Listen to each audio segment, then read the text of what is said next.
that there's like this energy to this place too makes it more exciting. You know, and also I'm in this part where I'm just developing new material.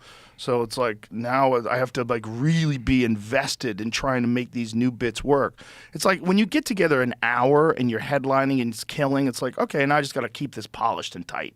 But when you have new stuff, it's like I got to figure out a way to make this work, and that's exciting too. So what percentage, because some of the jokes were older jokes, but what percentage of it was new stuff, would you say last night? Was half. Yeah. Half new stuff? Half of it was new. That's a lot of new stuff. Yeah. That's a lot of new stuff. Yeah, and that's over the last 4 or 5 months that I've developed all that new stuff. So it's exciting. It's dangerous because like when you record, and I recorded something, I haven't released it yet, but when I record something, I then have to throw all that material away and come up with a whole new hour. So what I do is I'll record, and then in the time before I release it, that's like crunch time, where I have to develop a whole new set, and then when I release a special, then that material's burnt forever. And so now I have to like figure out how to make this new stuff as good as the old stuff. I feel like riffing when you're talking feels a lot easier to me than like writing something down and then trying to go through it in a way. Because if I write something down and I try to go through it, I feel like I start sounding robotic and I'm not connecting to it as well. Yeah. So when I riff, that's when people are more interested in what I'm saying because you could hear that it actually is coming from my core as I'm saying it. Yeah. So that's what seems very difficult about comedy to me is that because you always talk about how you write. And so like you have to write down your bits and then you have to deliver it in a way that doesn't feel robotic, that feels like you're still connecting with the words. Yeah. And so I was like, Tony said last night, he's like, I don't even write. He said, I don't even write my bits. Yeah, and to Tony me, I feel does like it differently than if me. I was a comedian, I'd be more like him because if I write it down, I'll be like, and then this is the part of the joke where, like, it just wouldn't come out. Right, but you don't have to say it that way. Like, I think everybody does it differently. And some people don't ever write, and some of the best comics alive don't ever write. But I feel like you should do all those things. I feel like comics are inherently lazy. And it's a funny sentence. This thing, but that's one of the reasons I let them do comedy. They're like, I don't want to work. Fuck this. Fuck this job. And then you like say something funny about the job, and everyone's like, and then you're like, oh, maybe I'm funny. Well, that sort of rebellious mentality leads you to not want to be disciplined. But I think there's a big value in sitting in front of a computer and just spending time going over ideas. Like some of my best bits I've come up with just writing, just sitting down and writing and then piecing them together. And then the skill is to try to figure out a way to riff those concepts and get it to the point where it's funny. Do you see a big difference day to day in terms of your delivery? Like some days we go up there and just be like, I'm just off today. Like I'm not nailing it today. And other days you're like, oh, I'm cranking it right now. For sure. Yeah, there's days where you're better. But it's like you got to figure out, well, what was different about the day when I was off? Maybe I didn't get as excited. Maybe I didn't pace enough and warm up enough. Maybe I didn't like treat it with a lot of weight. Like you got to there's a lot of heaviness to like going on stage. Like, here we go. And then you also have to be like looser on stage sometimes. And it's like there's a lot of variables, which is why it's exciting. Do you feel like more pressure the better? The more pressure you feel, the better you do? You need some pressure. Yeah, you need some pressure. That's interesting. I get nervous for every show. That means you love it. Yeah. Tiger Woods said that. He's like, I get nervous before every round, and that's how I know I still love it. Yeah, that's what fighters say too. Like, but fighters say the worst feeling is like when you're not nervous. Because if you're not nervous and you go, and some of them are fine with that, but a lot of them, they want to be on edge. They want to be like in the green room getting ready, like, yeah, yeah. Because then the nerves and everything is you're excited about this moment, and it's an important moment for you, and that's important. You care. Yeah. You care. Yeah, you in a situation like that. Yeah, you gotta care, and people don't like to be uncomfortable, but I think through being uncomfortable, that's where the growth comes. That's where you learn things. Yeah. Well, after you feel nervous, and then you do the thing and you do it well. Yeah. The feeling of relief you get afterwards is amazing. Yeah. I felt like I went on the PBD podcast recently, Patrick Bet David, and I went in there they're like sort of like a grind set show. I wouldn't know how to describe make money, hustle culture, that sort of stuff. And I went in there, and as somebody who's on the left, they're not really going to agree with me on it, but they're nice enough guys, and they're in favor of open dialogue and discussion of different ideas. And I was like, hey, this should be fun. And so I went in there knowing it was a little bit like the Lion's Den. So I was a little nervous, but I went in there and the conversation went great. They're really nice guys. We got a great reaction to it. And the feeling afterwards of relief was like, oh. That's interesting because you went in there like ready to do battle. No, I didn't. So I didn't go in there thinking like there's going to be a fight. But contentious, perhaps. Yes, I thought, they're not going to agree with me on some stuff, and so I need to be able to explain myself in a way that can change their mind or at least give them pause and make them rethink it. And I think I largely succeeded on that front. A lot of people in their own audience said, hey, I like what this guy had to say. No, so you did a great job. I watched some clips from that. You did a great job. He's a great guy.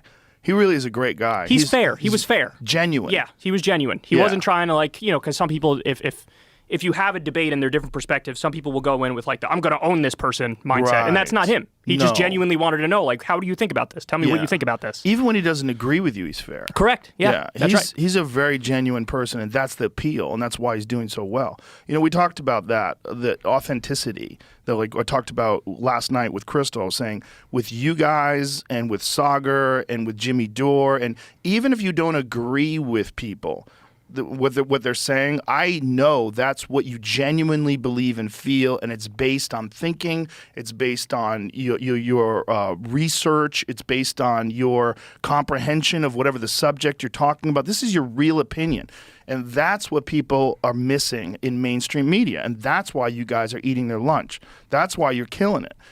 There's a real reason for it, because people have been deprived of that by executives and networks that are orchestrating everything and giving people talking points and making people stay in these narrow parameters. Did you say there was a woman that was, I forget who she was interviewing, but she was talking about something about climate change, and she was asking a question, and then she goes, okay, all right, I'm getting in trouble now. Let me, because she has an earpiece in. Oh, shit. And so someone's saying, get off the climate change, stop talking about. Producer in the ear, and so she has to course correct in the middle of the thing, which is virtually impossible. Yeah. And also fucks up the flow that makes people resonate with what you're saying. Because I want to know that if you and Patrick Bet David are disagreeing about a subject, I want to know that it's your thoughts and his thoughts. Let me see which one I agree with. Let me see why Kyle feels the way he feels and why Patrick disagrees. And let me see them work this out. And sometimes that takes 30 or 40 minutes. Yes. And if you're doing CNN, MSNBC, Fox News, you got 4-minute hit in and out, man. Yes. Ask one question, crazy. give me one cut and dry answer, and then let's move on here. And nobody's learning anything. And also the people who are on screen, you don't know what they actually think about this thing. Because if they're on a network where maybe if they tell you the thing they really think, that's going to, buck the orthodoxy, and then they're in trouble, and then they're out. Exactly. Because I think networks are afraid of backlash. So if somebody says something, let's say that's true, but also goes against the grain, they might see a response from the audience. They'll be like, oh, all right, we don't want any advertisers to flee. Let's cut this controversy off. And honestly, that is the worst thing you could possibly do. The best way to handle it is, and I do this too, if I'm going to say something where I feel like my own audience isn't even going to agree with me on this, you got to say it if you're telling the truth, and then just let the chips fall where they may. And one of the things I learned from you is just don't engage, with Twitter and the mentions and YouTube comments, because if you're getting good criticism, that's one thing, and you can tell when a criticism is fair. But if you're getting criticism that you're like, this isn't even close to true, and now it's making me feel like shit, and then you're angry, and then you respond what's the to point? that. Yeah. I'm going to waste 3 hours feeling negative emotions because some douchebag is attacking me when they don't even know what I really think on the issue. Yeah. Then that's a totally different thing, Or they've just seen a clip where you might have looked at both sides of it, but they're only seeing this one side that you're looking at, and they're like, oh, Kyle is turning his back on this and that, and and then you're like, no, I'm not. And then you're like, and then you get into it. Don't engage. Don't engage. Don't engage. Yeah, don't engage. It keeps your mind pure too. If you're like, for what I do, I got to read a lot of articles and watch a lot of videos and then react to it. And I have more of an untainted perspective if I go right to the source, read it, and then I react. Whereas if I see what other people are saying first, I don't want it to sort of taint my own process going through the original material. You know what I mean? Right. Yeah. It's a complex little dance we're doing. It's interesting. But the beautiful thing is that for now, you're getting these people that aren't influenced by a group of people that have a vested interest on gaining some financial benefits from this show being successful. So they're trying to like navigate it and move it in a way that they think is going to be the most commercially successful. But they're not the people with the opinions. They're not the people that are funny. They're not the people that are putting out the entertainment value of it. They're just the people that are profiting off of it. And those are generally the people that fund it, the executives, the network, the people. But that's why CNN sucks. It's because like they're trying to do that, but you can't do that. And so you have these people that are willing to do that. You have the Brian Stelters and the Don Lemons that are willing to like play ball and stay narrow. And they're in these narrow pathways, and people just don't like it. Yeah, they just don't resonate with it because that's not a real person. That's not who you are. Yeah, Crystal and I have honestly tried to go above and beyond on that front because we don't want any money from certain sources tainting us, because this is what happens with traditional media. If you're taking a lot of money from Raytheon and Boeing and Pfizer, and then if you really buck the narrative and you say, hey, you know what, I think we should maybe nationalize Big Pharma, then you're going to be kicked out right away. Exactly. So the way we do it is we have the default ads on YouTube, which is thankfully there's a buffer there. So like, AdSense deals with that, and I've never had a conversation with an advertiser over a decade of doing this. So that's one way we make money. The other way is Patreon, which is just people tipping because they like what I say and like what I do. $5 a month, $8 a month, whatever it may be. And then the other way Crystal and I have done it is with Crystal Kyle and friends in particular. We have a Substack, and people pay $5 a month. They get the video of the interviews, and they get it a day early. And that makes it, again, so I've never had a conversation with any advertiser in over 10 years of doing it. I've gone above and beyond on purpose so that people know, look, even if you disagree with me, this is 100% coming from a genuine place. Yeah, that's awesome. That's the future, I think. And I think that's a commercially viable way to do it, too. You can do it and make a living, especially when you realize that, if you're working at CNN, you got to realize there's probably like hundreds of people that are working there that aren't the entertainment. Right. Yeah. So like there's so many different pieces of the pie that get sliced up and chopped up, whereas you don't need as much money to be financially successful with your show, as successful as you would be if you were on a network. Right.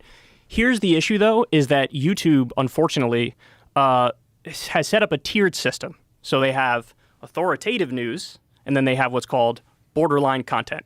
And so shows like mine are put into the borderline content category. Yeah, and I'll tell you why. They're afraid of, because back in 2017, there was some like big company ad, like a Nestle ad or something, that ran on a white nationalist video. And so a bunch of media outlets wrote these articles that were like, oh my God, look at what YouTube's doing. They're radicalizing people. This is terrible. And so YouTube reacted to that by, they just wanted to cut their losses, and they said, just defund news and politics right now. That was what was called adpocalypse. So they cut off all the funding overnight for what was that? Independent news. What was the catalyst for that? What was the video that did that? I don't know what the actual video was. I know it was like a white nationalist video that ran like an official ad. We should find out what that was. Yeah, you'd have to go back to 2017 articles to find it. Because I remember adpocalypse, but I remember just going, what is going on, and not paying attention. Yeah. Well, I covered it at the time. It was huge for us because we were one of the ones affected. We went from, we literally, all the money wiped out overnight, and we didn't know when it was going to come back. Now, thankfully, it did come back about a week or two later, but it was never really the same since then. And it was in 2018, I believe, the YouTube CEO said, look, we're addressing the misinformation and disinformation problem. And so now we have authoritative content and borderline content. And so the YouTube algorithm pumps the authoritative content and like suppresses the borderline content. Is it PewDiePie? PewDiePie. But PewDiePie was not a white nationalist. And which year? He's just a shit poster. He's like a funny guy. That's true. If this is true, then it's even worse than I remember it being. PewDiePie in 2017, the most subscribed YouTuber of all time, came under fire for posting videos that YouTube deemed anti-Semitic and hate speech. These videos included references and jokes about Adolf Hitler, as well as two Indian men holding a sign stating "Death to all Jews." At the same time, videos including Chief Keef dancing to Alabama N-word and other extremist content were surfacing, leading to the UK government, Coca-Cola, Dr. Pepper, Johnson & Johnson, and many other major brands pulling or pausing their advertisements on YouTube. Oh, I see. Okay. Yeah, so they rolled out this whole system to deal with this, and they end up suppressing us, and basically putting us in league with stuff like that. Yeah. So, Which is weird. It's a struggle. It is a struggle because we were growing at a tremendous clip. Yeah. And then basically overnight, it's like they flipped a switch in the algorithm and boom. Now, the issue is with recommendations. So now, if you're already subscribed to me, you're going to see a bunch of my stuff pop up. If you're not subscribed to me, it is very unlikely you're going to get one of my videos pop up in the recommended algorithm. So you can't really grow when that's the case. You're just basically keeping your fan base. So the way you grow is doing other people's podcasts and getting people from their fan base to come to you, like Patrick Bet David. Well, not even that. It used to be if you typed in whatever news thing you were interested in, one of the top videos could be a secular talk video. But now, if you type it in, it is never that. There was a time when we used to run circles around CNN. They'd get like 2,000 views a video back in like 2015, and we were getting way more than that, 30,000 or whatever it was. And then now you go look at any CNN video, even though the thumbnails are shit, the titles are shit, the content is shit, they'll get 300,000, 400,000 views. Because that's what YouTube can decide to make somebody or break somebody like that. Just by tweaking the algorithm. If they decided, hey, what if once every 6 months we put a secular talk video on the front page of YouTube, that would immediately like double the size of my audience.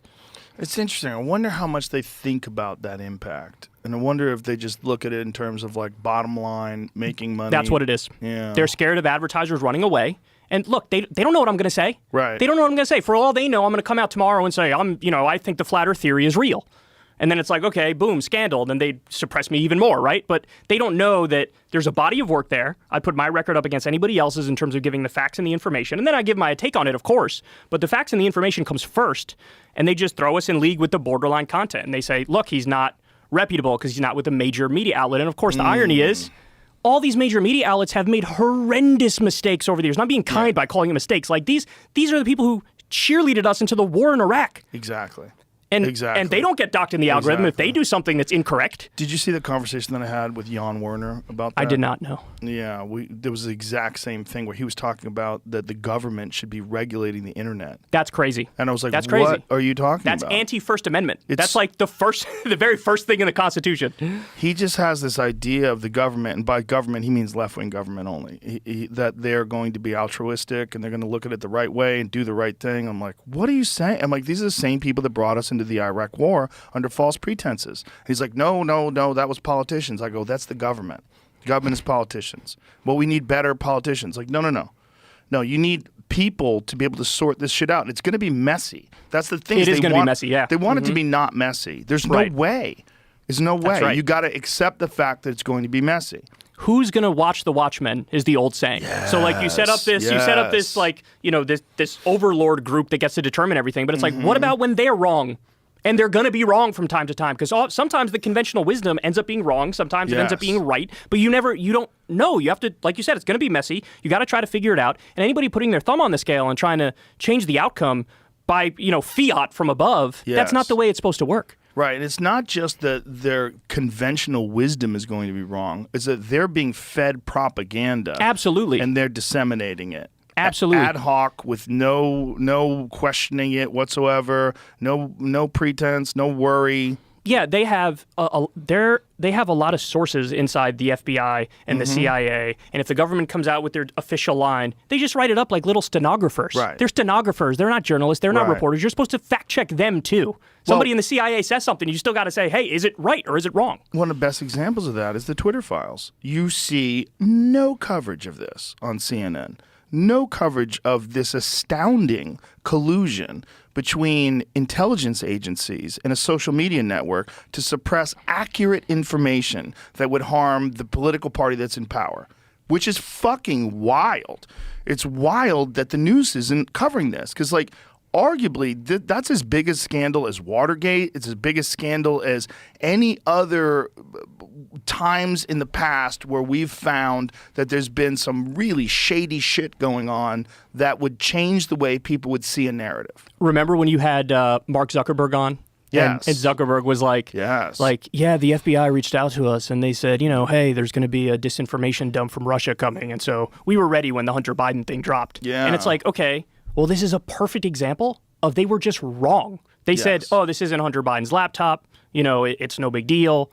This is just Russian disinformation. Yeah. And then it turns out it was his laptop. And and Mark Zuckerberg was almost doing a victory lap by saying, hey, I only suppressed it in the algorithm, as opposed to banning it. He was like, oh, I didn't ban it, so therefore I'm, good on me. I don't think he was doing a victory lap. I think he was just being accurate, and it seemed better than the way Twitter handled it. Right, and it was, but it's still, this is exactly what we're talking about, the algorithmic suppression, where it's like, look, just let people decide for themselves. And yes, you're going to have the occasional circumstance where maybe a flat Earth video does get 2 million views, Dude, I right? love a good flat Earth video. Yeah, that's the thing. Like, sometimes these conspiracy theories, if you look at it as just like a creativity thing, it's interesting, right? Like, oh my God, they can find a way to make a case for a position that's so absurd where it makes you go, huh.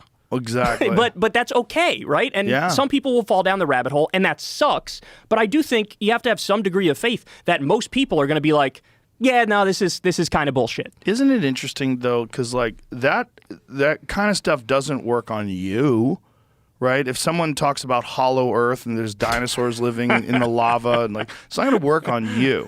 But the concern is that it's going to work on some people, and what they'll use as an example is things like QAnon, right? And which sets up January 6th. But then they'll ignore the fact that the FBI has agent provocateurs that are instigating these people to go into the Capitol. So they're only talking about the dangers of QAnon. Like, what about the dangers of the federal government riling these people up, or agents from the federal government who are just trying to accomplish something that's going to enhance their career? Yeah. Like we talked about last night. That's right. And you know what? The way I think about that is very simple. If QAnon is spreading like wildfire, and it's batshit fucking crazy, which it is, then the burden is on people like me to explain, hey, here's why this is batshit. Here's why this is wrong. Let me show you how these things don't match up. Let me show you. And again, the issue is if it's coming from an independent voice, if the debunking is coming from an independent voice where, like, you know I'm not beholden to anybody, I'm telling you what I really think, and I'm very detailed in responding to it, then that's eventually how you win on that front. You're not going to win just by saying, just totally ban it, because then, we had a conversation the other day with a guy in the airport who was totally convinced, sweet guy, very nice, and then all of a sudden, out of nowhere, he brings up, I think Trump won. I think Trump won the election. And there's no way that Biden guy won. And it's like, I don't want to create more people like that. I need to be able to respond in real time, bring a convincing case, and then just make people go, okay, at the very least, I'll move to agnosticism as opposed to believing an incorrect thing. Right. And the QAnon thing, like, that's why Into the Storm was so important. Because is that the Andrew Callahan one? That's the other. No. What is the guy's name that did the documentary series on HBO? Did you see it? Andrew Callahan, I think it is that one, right? Into the Storm is the new one with Andrew Callahan? Into the Storm was, no, he's the new one. He's the new one. Is that what you're referring to, the newer one? No, I'm referring to I had the gentleman on who made that documentary. I wasn't about to say it, but I want to say the wrong name. So. I think I know the one you're talking about. I think it was on Hulu, the one you're talking about. No, it was on HBO. It was on HBO? Yeah. Okay. Well, I saw that one with Crystal. The Asian guy who ended up being Q. Cullen that Hobeck. One? Yes. That's it. That was a great one. Good it was documentary. amazing. Yeah. Because that's the only way you're going to really unravel that. Correct. And then you get to see, like, oh, these people got duped, and this is why, and this is like what's attractive about it, that these people are on the inside, they understand the secrets, and everybody's being lied to, and they're going to fucking bring back the real government. And this was the other one you were talking about. Yeah, this was the newer one with Andrew Callahan. Oh, This Place Rules. He also did. This was also about QAnon, but I saw the one you were just talking about. I didn't see this new one. I saw the one you were talking about, and it was a very, very good documentary. Very good documentary. Well, it's very good because you get so deep into the motivations behind these people. They're all a bunch of like social outcasts and weirdos, and they find this group, and it gives them meaning, and then it becomes their whole identity. A lot of these people are just looking for something to care about, just looking for purpose, just looking for meaning, and they would rather take a wrong answer than they would something that's right, but nobody makes a case for the thing that is right. Yeah. You know what I mean? And so again, that's on people like me, that the burden's on people, who are in the position that we're in to try to give an alternative. Right. Hey, you don't have to believe this nonsense. Like, Jeffrey Epstein, that's real. That happened. But it's also not the case that, it's a demonic, satanic pedophile cult run in the pizza shop basement with Hillary Clinton doing child sacrifice. Like, you can be nuanced on this stuff. You could say the Epstein stuff is real. There's a lot of questionable stuff there, but also they're not literally like demon-worshipping evil people in a basement of a pizza shop. You know what I mean? It's evil enough. You don't have to bring the supernatural into it. So true. Yeah. That's right. Yeah.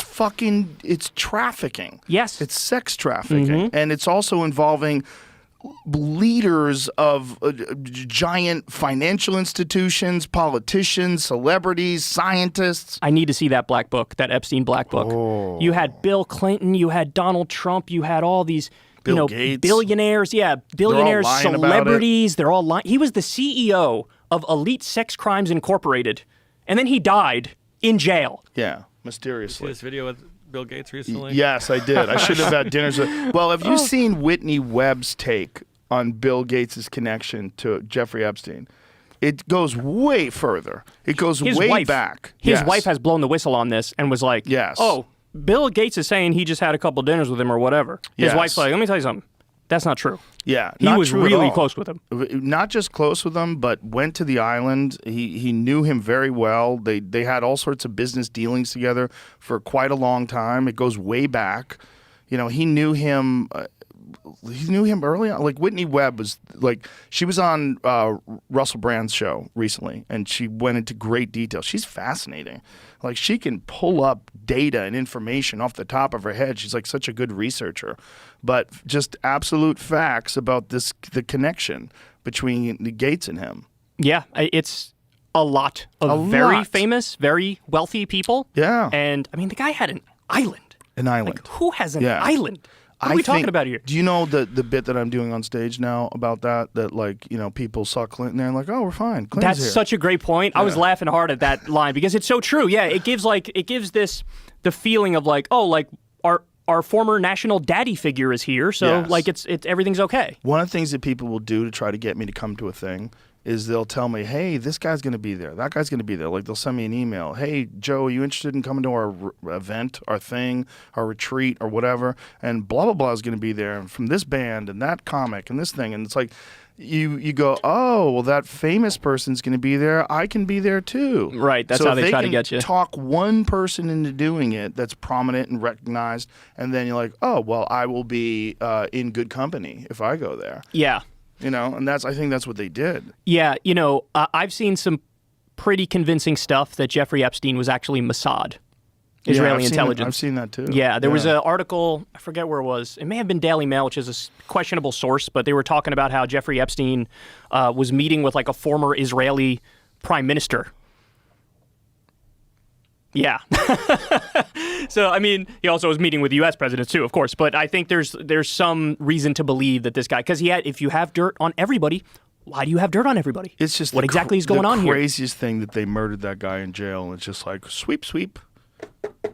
Yeah. That's all done. And by the way, let's concentrate on Ukraine now. Yeah, nobody actually believes he killed himself. I haven't met anybody left wing, right wing, center, apolitical. Everybody's like, that's kind of sketchy. Yeah, I've met some people that believe it, but they have a reason to believe it. It's like they have this like vested interest in wanting to believe it. Yeah, the skeptics. Yeah, not even necessarily skeptics. It's like maybe they have some weird connection to it that they don't want you to know about. They want to make it look like it's not that big a deal, and they got him. One of the most eerie ones was when Bill Gates was being questioned about it. He's dead now. He said he's dead now, so you have to be careful. What the fuck does that mean? Jesus Christ. He's dead now, so I guess you have to be careful. Like, what? And Ghislaine Maxwell came out recently and said, I don't think he killed himself. He didn't. Yeah. Michael Baden, that famous autopsy doctor, the guy who was from the show Autopsy, he said that out of thousands of cases of people hanging themselves that he's personally investigated, he has never seen anybody with those injuries. That's right. And that those injuries were of a person who was strangled. Yes. And that the broken bones in his neck indicate of a ligature strangulation. The area where he was strangled was low on the neck, which is not where you get when someone's hanging by their own weight, which is higher on the neck because your body weight is dragging it down. He's like, that was someone who got strangled.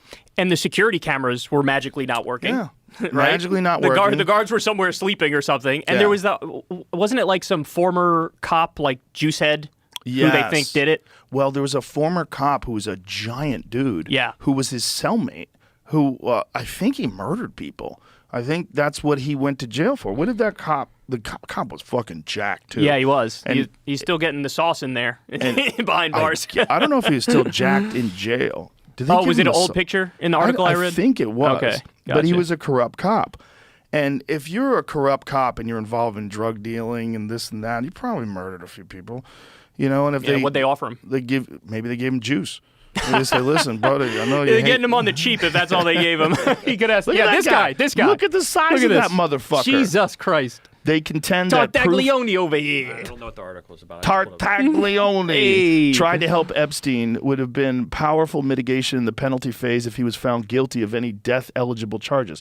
So what does it say? The disappearance video footage of the financier and sex trafficker Jeffrey Epstein's first suicide attempt should mean that his cellmate, ex-Westchester cop Nicholas Tartaglione. That's where I'm from, by the way, Westchester. Doesn't face the death penalty in a drug-related quadruple homicide. Ooh. Wow. So that could be... Look, if I was going to have somebody kill somebody, I'd have that. Oh, absolutely. You're going to have somebody strangle somebody? How easy could he do it? Oh, yeah. No. What size that motherfucker? Definitely. Yeah. Definitely. So maybe that's what they did. Maybe they offered him a plea, or maybe they offered somebody else a plea. But, the evidence that nobody did anything was like, well, no one new entered into the cell block. That's what they said. We don't have the cameras, but we're reasonably sure that no one entered into the cell block. When I was looking this up, this popped up too, which said somebody else was his last cellmate. That guy was was a cellmate of his. Jesus. So he died from COVID-19, they're saying? They're saying his former cellmate died of COVID-19. That's who's what they're that saying. guy? I don't know. I'm just saying it's the first time I've ever seen Prisonlegalnews.org. But he died but he was released though. It says he died in his mother's apartment in the Bronx from COVID-19 that he contracted while in the Queens, New York Correctional Center. Maybe. Prior to his stay at the Queens lockup, Reyes was housed at the Manhattan Correctional Center where he was Jeffrey Epstein's last cellmate. Yeah, but that doesn't mean anything. They could be looking for something there. He could have actually just died from COVID. No, that's because he was released. That's not what I'm saying here. My point of bringing this up was when I Googled Jeffrey Epstein's last cellmate, this guy popped up, not the other guy. Oh, not the juice head guy. Oh, but the juice guy was his cellmate at one point. Yeah, that was in all the articles that I read at the time of his death brought up that former cop. There's so many levels to this conspiracy mystery. But again, all this stuff we're talking about, totally reputable sources that showed you everything, and you can connect those dots and be reasonable. But again, you just don't have to go to the QAnon level. Exactly. Yeah. And the real conspiracies are fucking wild enough. Oh, absolutely. And a lot of the conspiracies are out in the open. Yeah. The World Economic Forum. Yes. Let's have at Davos all these billionaires, all these heads of state get together and tell you their ideas. You know what the World Economic Forum actually is? It's a status quo protection racket because they're doing just fine over there. They're the billionaires. They're on top of the world. So all these ideas that they're floating out there, really, it's more like, let's keep what we got going because people are suffering as it is, right? I mean, I'm sure you've seen the Oxfam numbers about income and wealth inequality, that the richest 26 people on the planet hold more wealth than the bottom 50% of the world combined. That's the conspiracy. Wow. It's right fucking there. It's right here. Isn't that just a factor of the rich get richer? Like, no matter what happens, when people develop exorbitant amounts of wealth and then they just keep going, they have, like I just saw that Elon gained $9 billion over the last week or something like that because stocks go up. Like that kind of stuff can just accumulate and pile up. Yeah, well, that's why, look, for a lot of U.S. history, we had a progressive tax system where the more you made and the more wealth you had, the more you were taxed on that. And so that's an attempt to do redistribution to give people at the bottom a reasonable shot. It's saying, okay, we're going to run a 100-yard dash here. Where's the money going?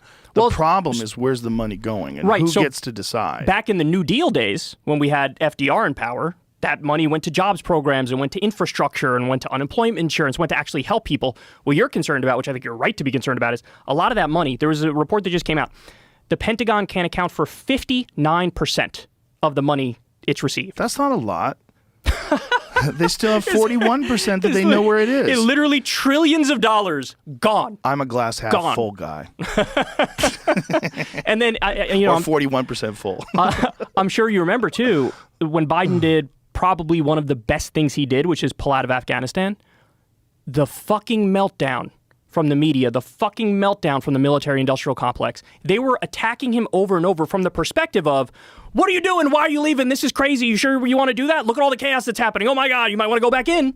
That was the perspective wasn't the Afghanistan report that had come out a few years ago, which showed that we literally wasted trillions of dollars, and our own generals on the ground were like, we don't know what the fuck we're doing here anymore. Yeah. Like, what are we even doing here? I think the real concern was protecting the Americans that were left behind.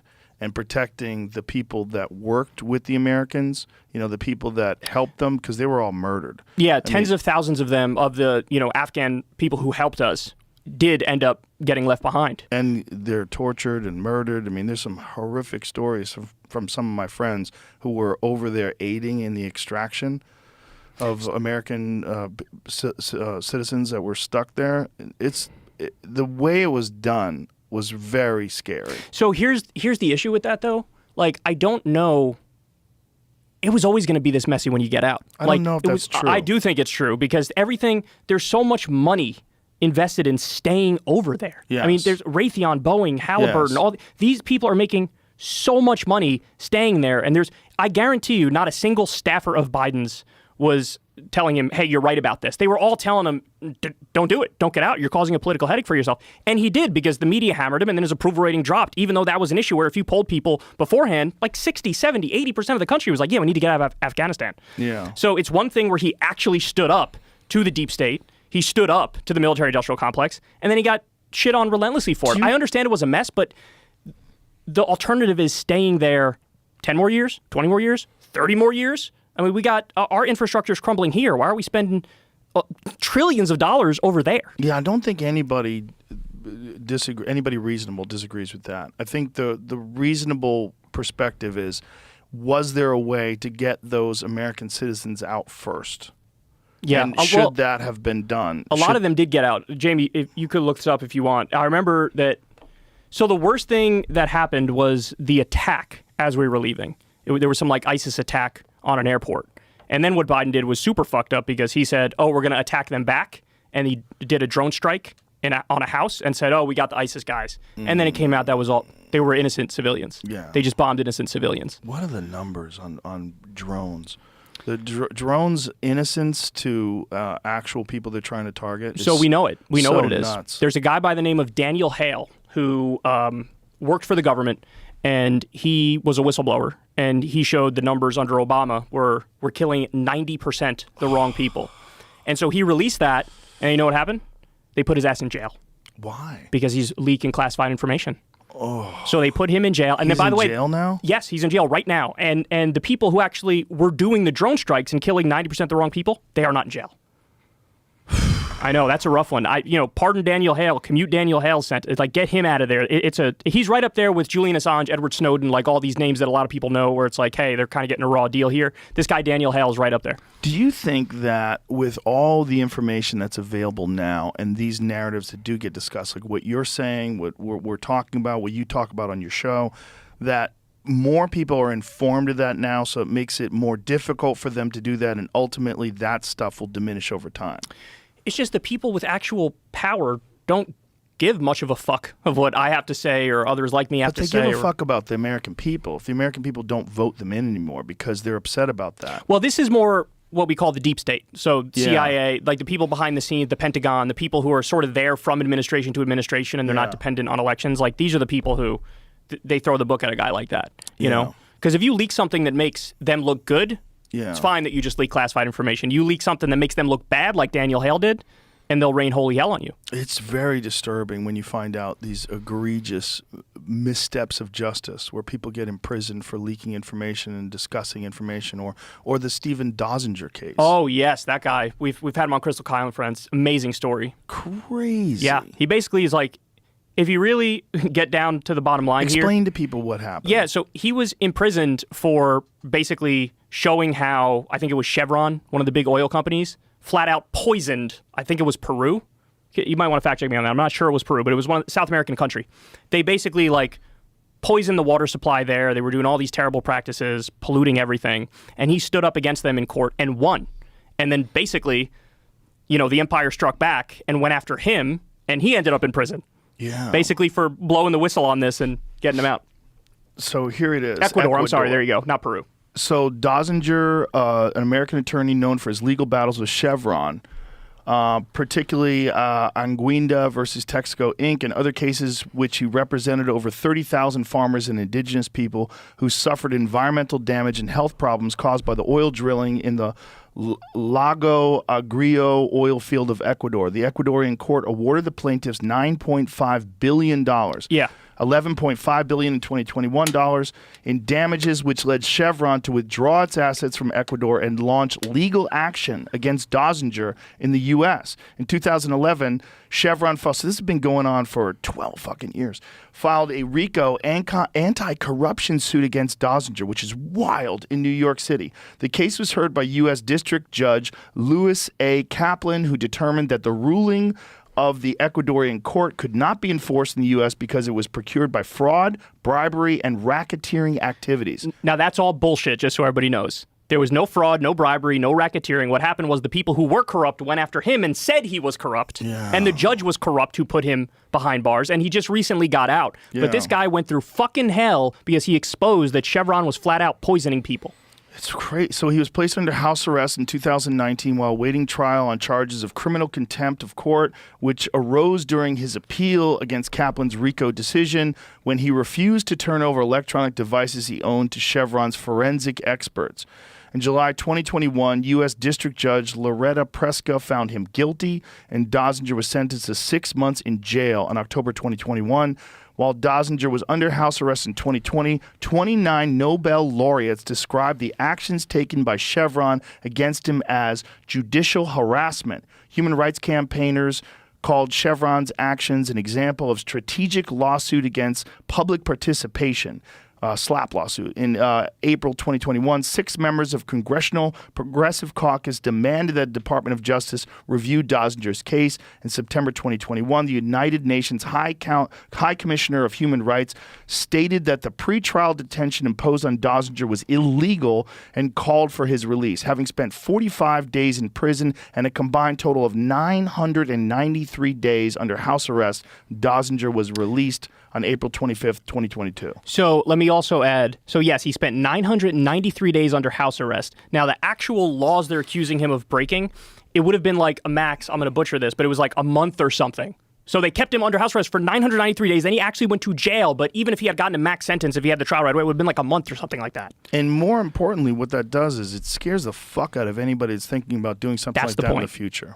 That's exactly the point. The empire will strike back. Yeah. And they do. Especially in a situation like that where there's clear evidence that they polluted that area. Undeniable. Fucking crazy. Look, this is the impact, and you know this is my big thing. This is the impact of money on politics. Yeah. This is the way our system works. I mean, when you have giant corporations and billionaires pay the politicians in campaign contributions, then when those politicians get in there, they're going to represent the corporations and the billionaires and not the will of the people. I mean, you could look at any public opinion poll and it will tell you some very clear preferences among Democrats, Republicans, among everybody, and we don't get those things into law.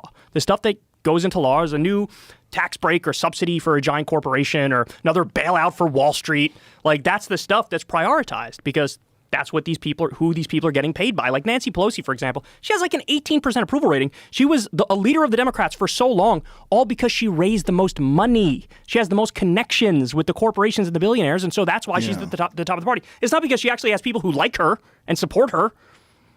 Yeah, it's spooky. It's spooky because there's no clear path to get money out of politics. So there is. Yeah? Well, one way is to do a constitutional amendment, but that's difficult because you need to get like 3/5 of the state. It's a whole process. It's very difficult. And you're going to have to get the people that are involved in it to agree.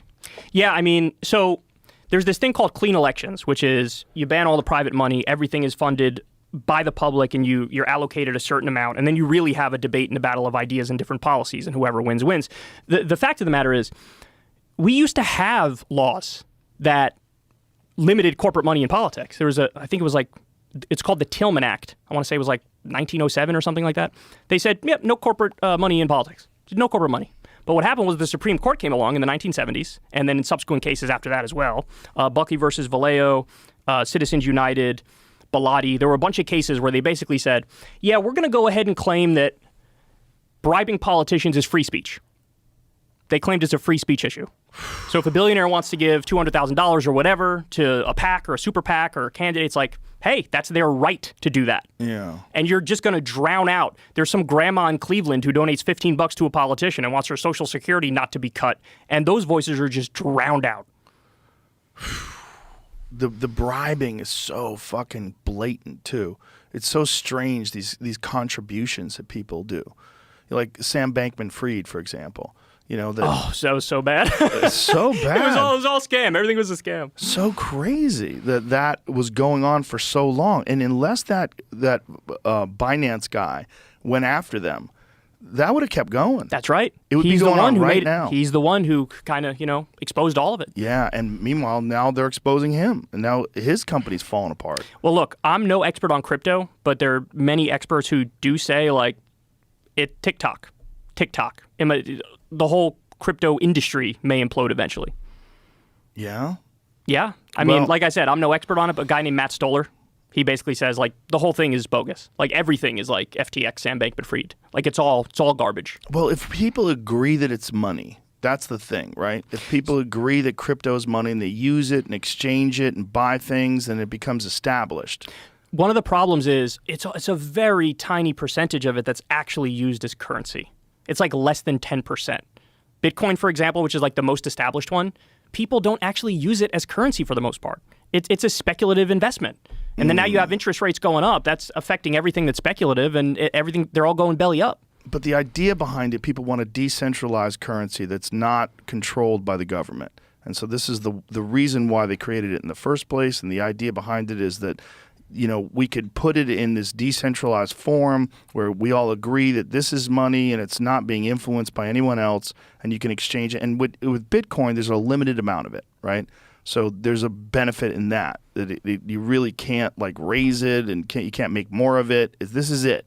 And you can exchange it, and its value is determined by the people, but it fluctuates so wildly. That's right. It doesn't act like a stable currency. No. Even if we're super kind and we try to steel man their position, there are wild swings, and it's hard to treat something that swings that wildly as a stable currency, because it's not. It's more of an investment than a stable currency. Do you think the wild swings are because it's manipulated, because people that control fiat currency don't want it to ever be stable? Is there any evidence of that? No, I think people who got in early on crypto, a lot of them probably made a lot of money on crypto. And then you have this boom cycle where people get into it, here's the new hot thing, more people invest, and then eventually, the rug gets pulled out from underneath them, and the people who came in originally may have made a lot of money, but everybody who came in later bought too late, and they're going to lose money on their investment. So Jamie's a big crypto guy. He knows a lot of shit about this. Well, all right.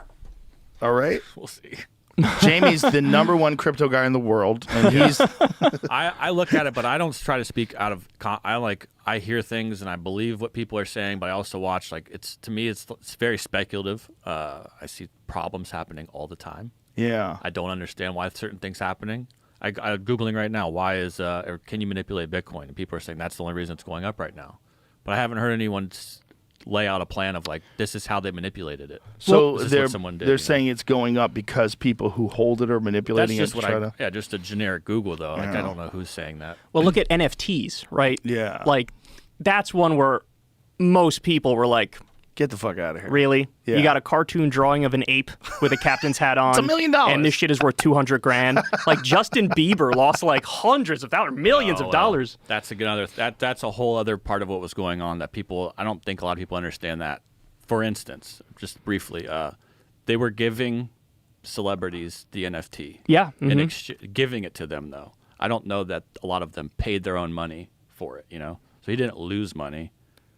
If he would have sold it, that's like a unrealized gain, that kind of loss. Right. This is part of what happened with Kim Kardashian too. But no one knew that those people were being given the NFTs though. Kim Kardashian's a separate thing. I don't think you had to look through who actually bought the NFT. They found it was another exchange that was trying to manipulate things. Yeah. See, with the Kim Kardashian thing that I just referenced, she did a post I think on Instagram for Ethereum Max, I think it was called, and Ethereum was a more legit cryptocurrency, but Ethereum Max is not, and it's not actually related to Ethereum. It sounds like it's like the next generation or whatever of Ethereum.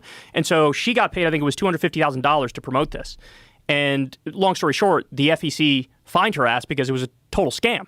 And somebody just approached her and said, look, we'll pay you $250,000 if you just do this post. And she was like, okay, sure. And she did it. And it was basically like a pump and up scheme. Unless there's another one too. This one got dismissed, but there were multiple ones, I think. Well, yeah. So the SEC charged her $1.26 million in penalties. Well, but this says it got dismissed though. There's also the newest one, this class action lawsuit against all the celebrities that endorsed FTX, right? Dismissal comes after Kardashian paid over $1 million in October to settle with the SEC over a promotion of Ethereum Max. The judge noted that the suit highlights legitimate concerns about celebrities' ability to readily persuade millions of undiscerning followers to buy snake oil. Yeah. It's all really wild. And it's interesting, right? Because it's emerging and people are wondering whether or not this is ever going to be legitimate. But if you're right and if these speculators are right that it's all going to fall apart, that's interesting too, to see what happens then. Look, when I look at NFTs, it seems more clear-cut to me. And I've heard your commentary on it and I relate to it because you're just like, nobody's ever been able to explain it to me where I'm like, yes. I get it. With crypto, at least I see some theoretical arguments where it's like, I could kind of see, but then it all depends on the implementation and how it actually plays out. So I'm a little more agnostic on the crypto front, but on the NFT front, I'm not at all agnostic. Yeah, no, I'm with you 100% on that. The NFT, I was approached both about crypto and about NFTs. And both times I was like, fuck off. I don't want to have Good on you, man. Nothing to do with it. Good on you.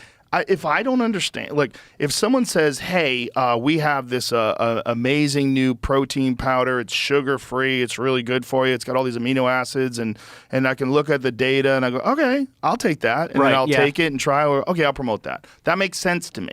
But if you're saying something that I don't understand, I can't explain it to me again like I'm 5. Tell me what the fuck a non-fungible token means. Like, oh, well, when you only you own it, but I could take a screenshot of it. Right. Like, that's crazy. Yeah. Good on you, because that shows you have like some ethics in how you deal with all, because I'm sure you get crazy pitches all the time for all different products. But the fact that you say, I'm only going to really, push the ones that I know I like and I know I use, that's big, because unfortunately, there are a lot of people who don't do that. It's anybody who will cut me a paycheck, I'll take the fucking paycheck and I'll say whatever the fuck. And that's how you lose credibility. That's how people don't trust you anymore. If you're hawking something that you don't use and you don't fucking care about, you don't even know about, then why should anybody trust you? Right? No, I won't do any ads unless it makes sense. Like, is this a legitimate thing that people use? Like ZipRecruiter. Oh, people use it. It helps you get people for the job that you're trying to fill. Yeah, that makes sense.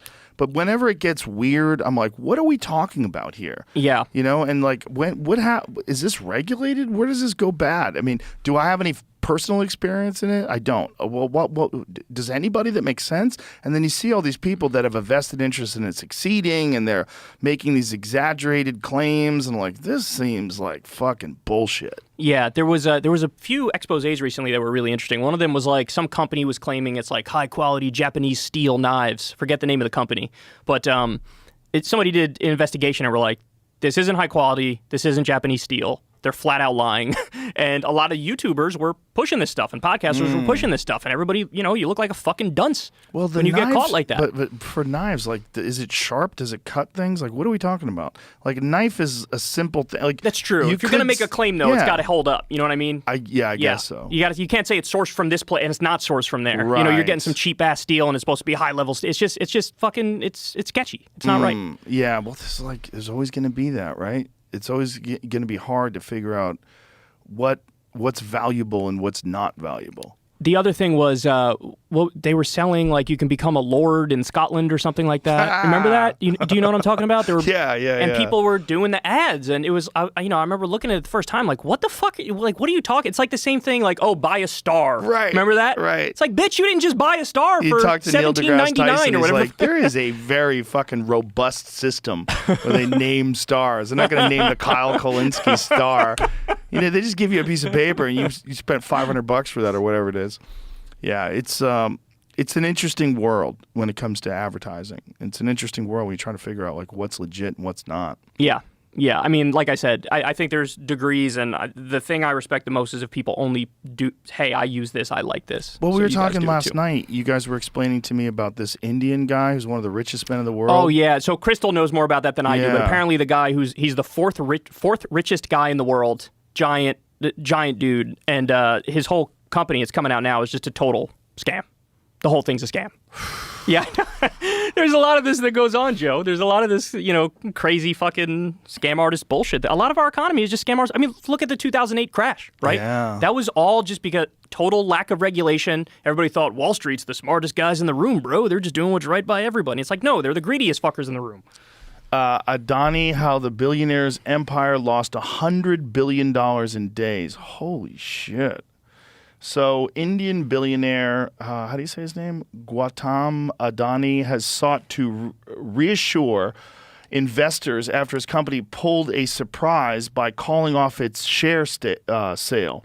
On Wednesday, Adani Enterprises said it would return $2.5 billion raised from the sale to investors. The decision will not impact our existing operations and future plans, Mr. Adani has said. The move caps an eventful week, which began with a U.S. investment firm making fraud claims against Adani Group firms. So these fraud claims is what Crystal was explaining last night. Yeah, it's like a very reputable group that has exposed scams previously, and they did this whole detailed report explaining how this is his whole company's fraudulent, and now, the market's reacting to that. Jesus. Yeah. And is it legal scams? Like, there's some scams that are like multi-level marketing. Yeah, they're legal technically, but they really shouldn't be. Even stock buybacks. Stock buybacks started in like the 1980s. Ronald Reagan legalized them, and previously they were like, we can't allow this. This is crazy. You're just like artificially pumping up your own stock price. But now we allow them. So how does that work? I don't know the specifics of how the stock buyback thing works. I just know in the 1980s there was a good video from Robert Reich. R-E-I-C-H, where he explains the way stock buybacks work, but they were illegal until the 1980s, then they allowed them. The gist of it is like a company artificially bolsters up its own stock price by like buying shares of its own company, as opposed to the way it used to work is like you would take that money that you have and you just like reinvest it into your company in a legitimate way, like you pay the workers more, or you do more research and development, or you expand, and then that they don't do that anymore. It's all just like, hey, let's pay the shareholders off even more by artificially pumping up the price of our own stock and screw the workers. And it's legal. And it's legal. That's right. Now it's legal. It wasn't back then. Now it is. Yeah. Bizarre. Yeah. Bizarre.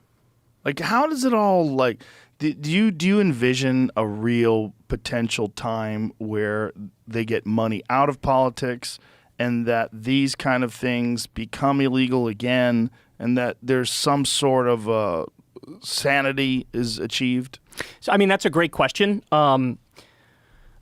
I am of the belief that the best we could do, and maybe this is a little bit of a pessimistic viewpoint, but it really is where I'm at least at the moment. Maybe I'm wrong, but there are countries that have sort of achieved significantly better systems in my estimation. Like, I think the Scandinavian region, they're just much better systems overall. People self-report being way happier. These are all countries that have, free healthcare, free education. The workforces are almost entirely unionized, so they do what's called sectoral bargaining, so they set wages across an entire industry.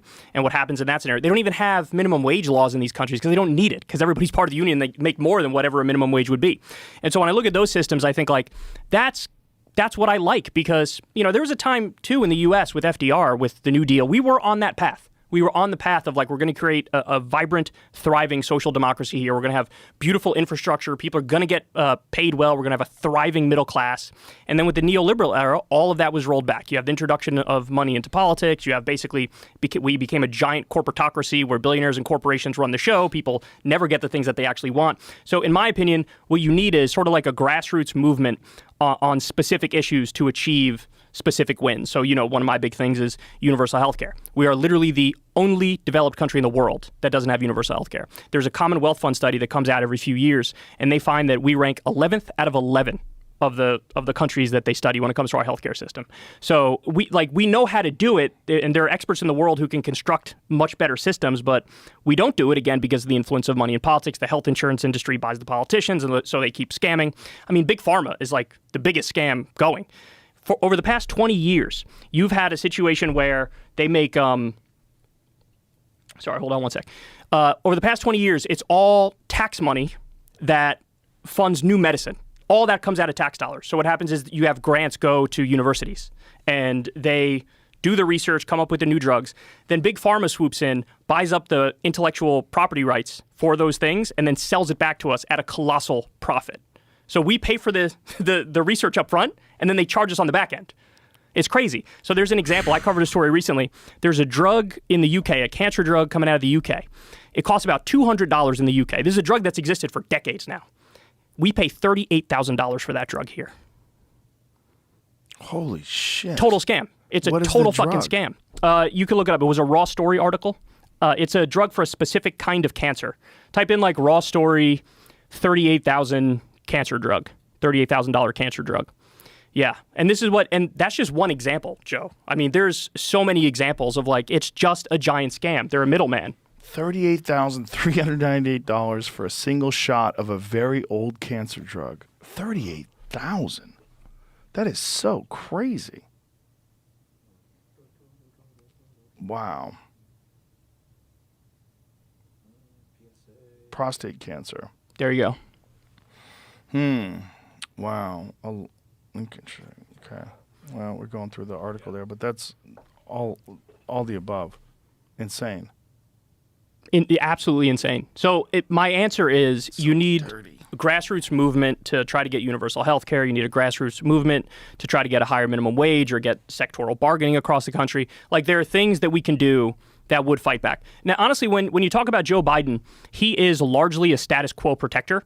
There are little ways in which he's sort of tweaked it a little bit, where he's doing stuff that you could never even imagine Obama doing. Let's do this in a minute because I gotta pee. Sure. So we'll go over all this shit. I'm awesome. Sorry, I've been drinking a lot of water. No worry, man. I'll be right back. No worries, man. In fact, I might pee as well. Okay.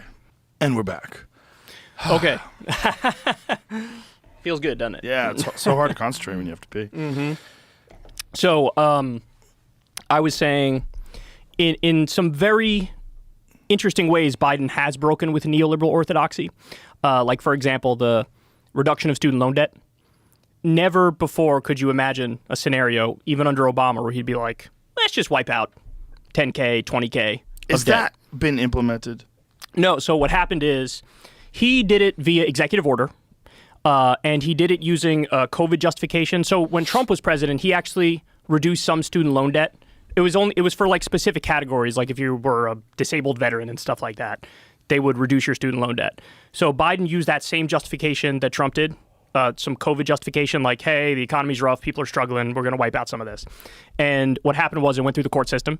A couple of courts said, this is totally legal. And then it just got to a court now that said, no, this is not legal. We're going to slap it down.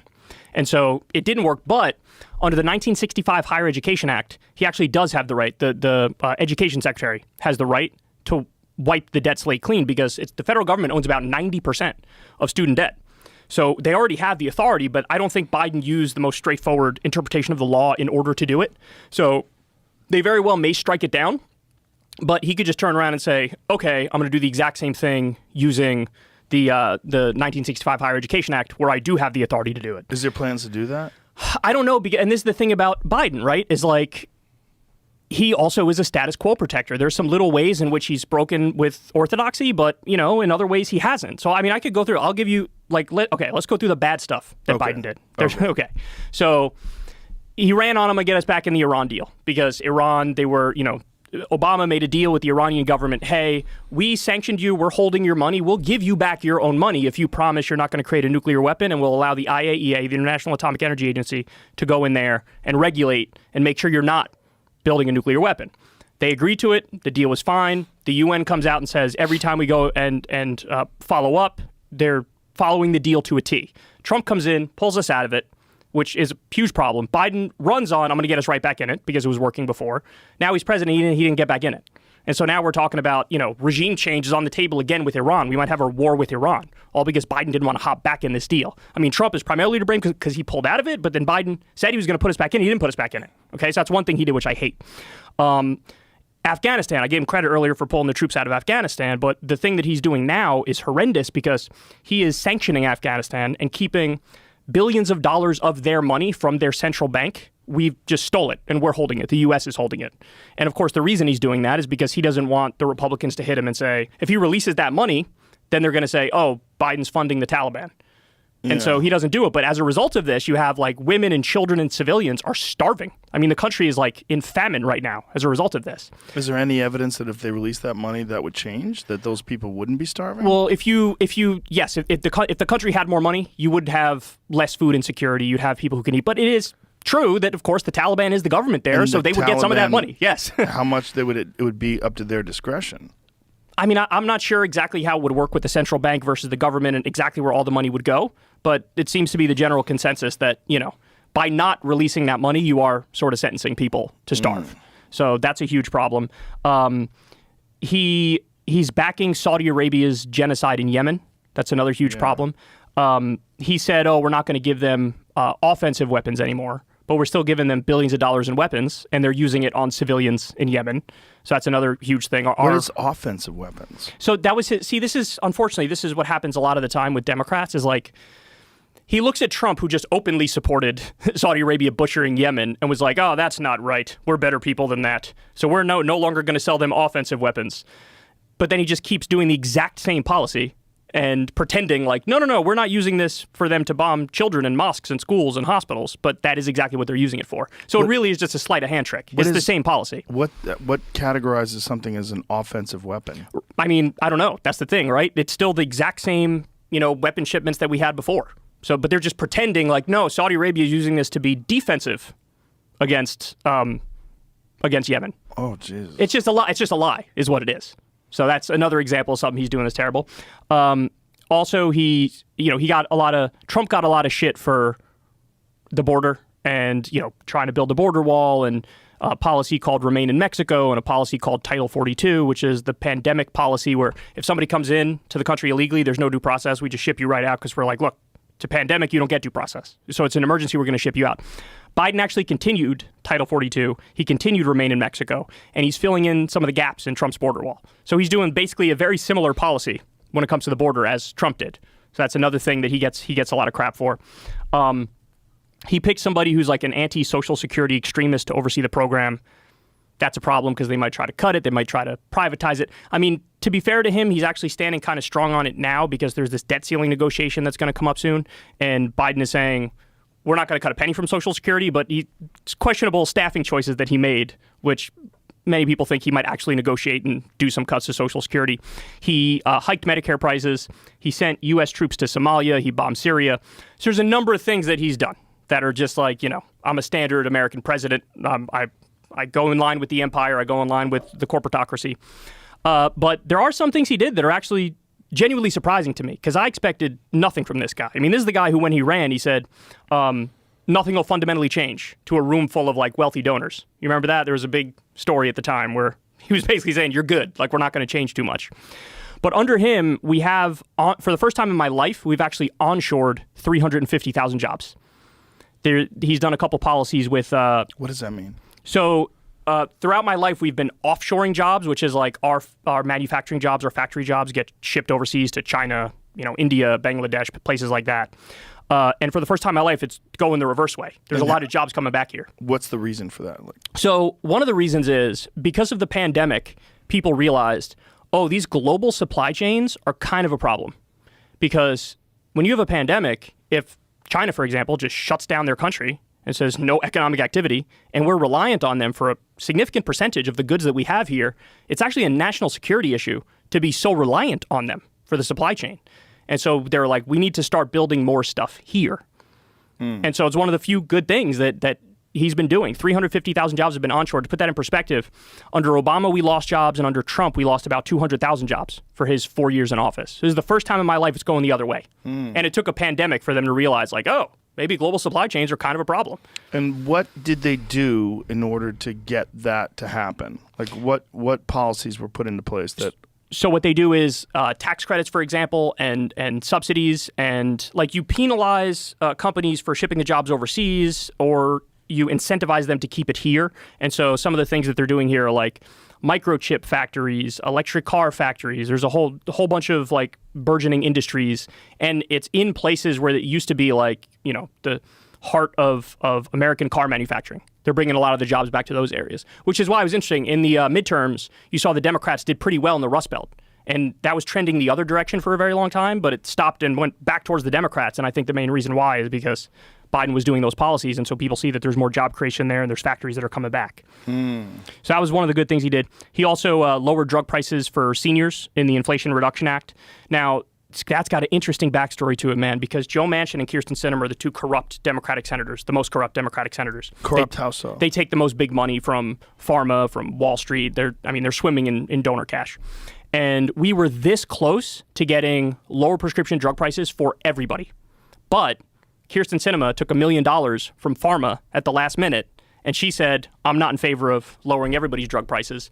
Let's only do certain drugs, and let's only do it for seniors. And so that's the policy we ended up getting in the Inflation Reduction Act. And when you say she took $1 million, it's $1 million in donations to her campaign? That's right. Campaign contributions, yeah. Ooh. I know. It's when people learn about how this stuff works, it's mind-boggling. But yeah, we were this close, dude, to getting lower prescription drug price for everybody. Didn't she decide to become an independent now? She did, yes. And she's in no poll is she winning in a theoretical Arizona race between a standard Democrat and a standard Republican. In every poll now, she's like, oh, I'm an independent. She might run again. She might not. We'll see. But she would come in third, no matter what. So what gives someone the incentive to become independent? I mean, my theory on this, and I don't know for sure, I don't think anybody really knows for sure. My theory on this is John McCain was viewed as like a maverick Republican. He was a Republican who sometimes would buck Republican orthodoxy and vote with the Democrats, right? Like he voted to keep Obamacare when if he went the other way, Obamacare would have been gone under Trump. Remember that? He gave a thumbs up and it was like, oh, see, he's being a maverick or whatever. I think she's doing the same thing in the other direction. So she's always been a Democrat, but she's been a very, very conservative Democrat. She votes like 50% of the time with Republicans. And so she was trying to create that maverick brand in Arizona, like John McCain. McCain was like a liberal Republican. She was trying to be a conservative Democrat. But ultimately, look, it's all about it. When I look at Kyrsten Sinema, it's all about the money, right? Like she's going to sell out to whoever the highest bidder is, and Pharma gave her all that money, and so she sold out to them, and she cloaks it in like, I'm being principled, but it's not about that. It says, Kyrsten Sinema formally enrolls in the party of Wall Street and Big Pharma. The senator's switch to independent aligns her more completely with the special interests that she has so diligently represented since coming to the chamber. Trying to get paid. That's right. Another thing, so Biden announced pretty recently that he's going to pardon federal weed offenders for simple possession. Now, nobody's actually in prison. Right. That's the problem. But there were 4,000 people who now are going to wipe that from their record, so they'll be able to get a fucking job, which is nice. And then also he said they're gonna likely deschedule it or reduce the scheduling. So right now it's Schedule 1, and you know how absurd that is. So they're either going to take it off that list or they're going to make it like Schedule 2 or 3. Yeah. So they're going to do that. When is that supposed to take place? Well, he announced the process where they're going to, do some sort of, I don't know, some investigation into it, and then at the end you're going to have one of the heads of the agencies come out and give his conclusion. But it's pretty well established. It's either going to be off the schedule list or it's going to be reduced. It's the most preposterous thing we have going. Beyond stupid. Yeah. Beyond stupid. I mean, you have so many states in the country where it is legal. Yeah. Saw this. Canadian province experiments with decriminalizing hard drugs. Yeah, I have seen that. That's British Columbia. Yeah, so fentanyl. Up to 2.5 grams of such drugs, as well as methamphetamine, fentanyl, and morphine. Canada's federal government granted the request by the West Coast province to try out the 3-year experiment. Well, the state of Oregon decriminalized everything. Like you can get steroids, mushrooms, LSD, everything's decriminalized. I think that's the right thing to do. I think it's the right thing to do, too. It's just trying to sell that to people that are terrified of their children doing drugs is what's weird about it. Like the idea that a grown adult should be prohibited from using something that other grown adults disagree with is ridiculous. Yeah. As long as you can drink alcohol and take prescription medication that can kill you, like why are we telling people what they can and can't do with their body? Yeah, I mean... Especially when there's evidence. When things like marijuana, for example, or psilocybin, which has tremendous therapeutic benefits to people with PTSD, soldiers, people that are dying, that, like end-of-life anxiety. And yeah. Mm-hmm. So I'm sure you've seen the numbers on fentanyl deaths. It's like we have 100,000 overdoses a year now. Yeah. I think even one year it was maybe 110,000. And what's interesting about that is... the only reason that's happening is because we did that crackdown on the pain pills, because about 30,000 people were dying every year from the pain pills. And so they said, oh my God, this is a crisis. We got to stop it. So they cracked down on those pain pills. Doctors are less able to prescribe that. And then those people who were on the pills decided, now I got to go to the black market and get heroin. And some of that heroin is laced with fentanyl, and that's what's leading to people dying. So you take this thing where people mean well. It's like I want to help the addicts. We got to get them off this stuff. Let's ban it. Let's crack down. But the unintended consequence of that was now fentanyl is the killer, and it's an even worse killer. Yeah. And so generally what happens is when you legalize, tax, and regulate, or at the very least decriminalize, it's just healthier for everybody all around. You can have better standards, better guidelines. I mean, we've talked about this before, but during Prohibition, you had people dying from a bad batch of alcohol. Yeah. Why? Because it was illegal and somebody was making it in their fucking bathtub and cutting it with some shit that could kill you. Right, which is what we're having right now. That's right. It's brought in by the cartels. That's exactly right. That's the issue with that fentanyl. So then we're propping up this incredible illegal business in Mexico, which is, getting them immense power. And then you're seeing these wars that are going on with the cartels in Mexico. That's right. Crazy. I saw your podcast with Peter Zeihan where he was talking about how actually, if you look at El Chapo, he had consolidated power and he was the leader. And then we did this, what's called the decapitation strategy. You take out the leader and then the thought is, oh, maybe the rest of the organization will crumble. But what happened is you took out the leader and then you had people warring in the streets to determine who the next leader was going to be. Of course. And so it got way worse. Yeah. So, I mean, look, the answer is legalize, tax, and regulate. Put all the cartels out of business if you do that, right? Yeah. Just put them out of business. Make it so that, it's all official, reputable companies that if there's a problem, you go to court and settle it. You don't have a shootout in the street. Yeah, but I mean, making cocaine legal in this country would be a huge leap. It would be a really scary thing. A politician it would be suicidal to say cocaine should be legal. They'd be like, what the fuck are you talking about? How many kids are dying from drug overdoses? And yeah, I mean, look, it's a crisis of imagination, right? Because there was a time when, everything was legal. The first drug laws came late in our history. Well, and then now we think of it as well, duh, we have the drug laws, but it's not a duh. The big Schedule I drug push was in 1970, and that was a response to the psychedelic movement in the 1960s. Did you ever see that quote from one of Nixon's top officials who said the reason why they did the drug war?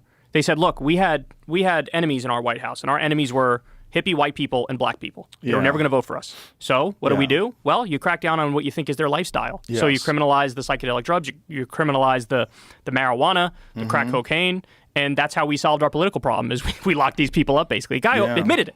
It was out in the open. Yeah, it's real obvious what happened. And the consequences are horrible. It's like the same consequences during Prohibition is exactly what we're experiencing now. It's just not organized crime in America. It's more organized crime in Mexico. That's right. Yeah. But people don't want to see that. It's too complex and nuanced an issue for people to say, we're going to legalize all drugs. People would go crazy. Like, drugs are bad. Yeah, I mean, I think a lot of it hinges on that regulation part, because it's legalize, tax, and regulate. And if you regulate it effectively, what you're doing is you're taking a safer version of all the different drugs and allowing it on the market. I'm not saying you should be able to go to the store and get, fucking crystal meth or crocodile, right? These are drugs that by their very nature, the way they're made, you could rot your teeth out of your mouth with crystal meth, or you take crocodile, which is poor man's heroin, and your fucking flesh rots off. We've seen those horrors. Or bath salts. People are fucking eating people's faces on bath salts. We're not saying legalize that stuff. We're saying legalize, tax, and regulate drugs so you create kind of a safe alternative that still gives a semblance of that particular high, whether it's an upper or downer or hallucinogenic or whatever. Yeah. And then you have a more safer situation. I mean, look, there's evidence that these safe injection sites, right? People look at that and they go, oh my God, you're incentivizing people to go take fucking heroin. This is crazy. What's wrong with you? The reality is when you have safe injection sites, you have experts there, so you're not gonna pass herpes around or pass diseases around. Nobody's gonna overdose because they took a bad batch. You just have professionals there who say, hey, we can save you if something bad happens, and they can test the drugs to make sure they're not fucking tainted. So really all those things do is make it safer for people. But just the optics of that are it seems like you're incentivizing going to take heroin. Yeah, and the places that have done that, like Oregon, are a fucking holy mess. That's also part of the problem with decriminalization. My understanding was that, so they did it in New York City. I don't know if they're still doing it, but on the first day, they saved a dozen people's lives. And then I think in Portugal, they've experimented with stuff like this, and they've had some positive results. So, I mean, it's tricky, but, Portugal's done a great job of decriminalizing things. I'm on the side of leaning as much as you can towards freedom, but being intelligent with the regulations. Yeah. That's my instinct usually. Well, when you talk to guys like Dr. Carl Hart, have you ever seen... I have. I've interviewed him. He's phenomenal. Phenomenal. Yeah. And his perspective is that we have a very distorted perception of what the dangers of a lot of these drugs are in the first place. Yeah. And that we have demonized a lot of these things. And when he first started studying drugs, he was a clinical researcher. He was a straightforward scientist, teetotaler, wasn't doing anything, and then he was realizing this is all bullshit and started experimenting personally with these different drugs. And there's some great benefits to that if used responsibly, which he does. He did recreational heroin. He said that was my favorite one. Still does. Yeah. Still does, and openly talks about it. And he keeps his job. He does phenomenal writing. The fact of the matter is I think most people who are drug users actually fall in that category. I think these stats come right out of his book. 80% of people who do any drug, it's kind of like a recreational thing where they can do it, and there are a lot of other factors that are in play where people are dealing with severe mental illness or extreme poverty. You mix those things with somebody who's addicted to drugs, and it's going to get ugly. Right, somebody's going to be homeless. For escape. Exactly. Yeah. Exactly. Yeah. So But then there's also drugs that could help people get off of these things, like That's right. Ibogaine. That's absolutely illegal, but people have had great benefits in going to Mexico and going to these Ibogaine retreats, and then they come back and they have no problems with any of these drugs. Have you ever done that one? No. No. Is it a psychedelic one? Well, I think it's categorized as a psychedelic, but it's a dissociative. It's a dissociative, I think. What is a? Let's look at what is the. That's exactly what you just said. Okay. It's a dissociative psychedelic. What it does is the people that have taken it, say Ibogaine is a dissociative psychedelic with, how do you say that word? Oneric? Oneric properties that has multiple aforementioned anti-addictive mechanisms, as well as the ability to generate therapeutic psychological insights, suggesting promise in treating alcohol use disorders. So that the people that I know that have gone over there, my friend Ed Clay went over there because he had a problem with pills, and it cured him of it, and nothing else would. He was having a real problem. He had back injury, got on oxycodone or one of those, and had a real issue with getting off of it, but recognized, like, hey, I've got a problem. I have to figure out a way to deal with this, and then went to Mexico, went through an Ibogaine retreat, did it, came back, and said, oh, my God, why isn't this legal? And then started a center of his own in Mexico because of that.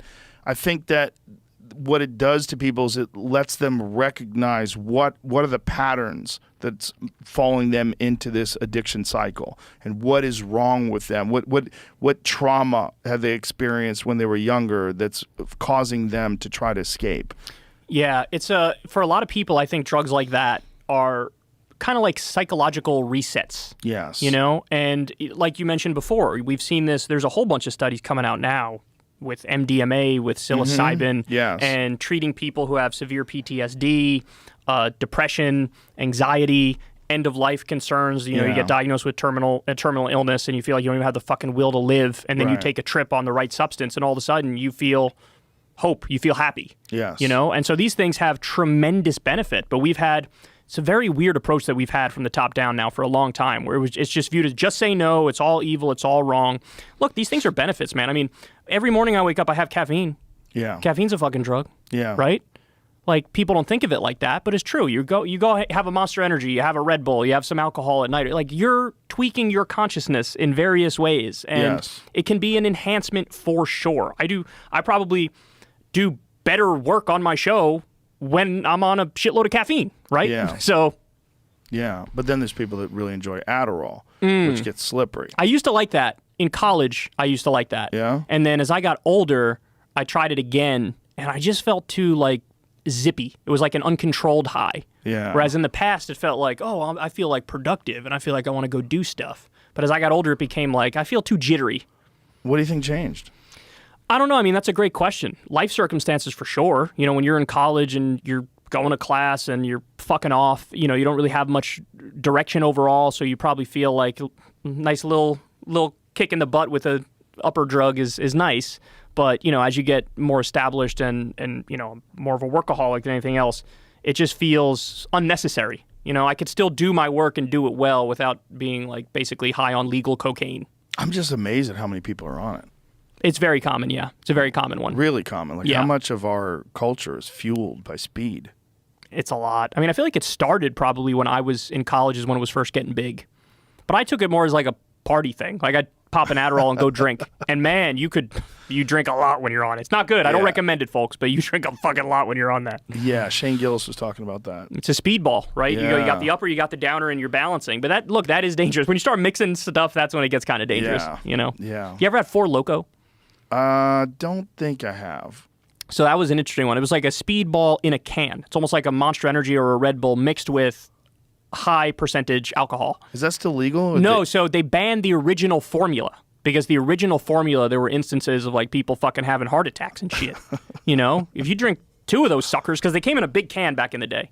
You drink 2 of them. Shout out Columbus, Ohio. After the beverage was banned in several states, a product reintroduction in December 2010 removed caffeine, taurine, and guarana as ingredients, and the malt beverage is no longer marketed as an energy drink. So now they took Four Loko's still around, but they took out the speed part of it? Yes.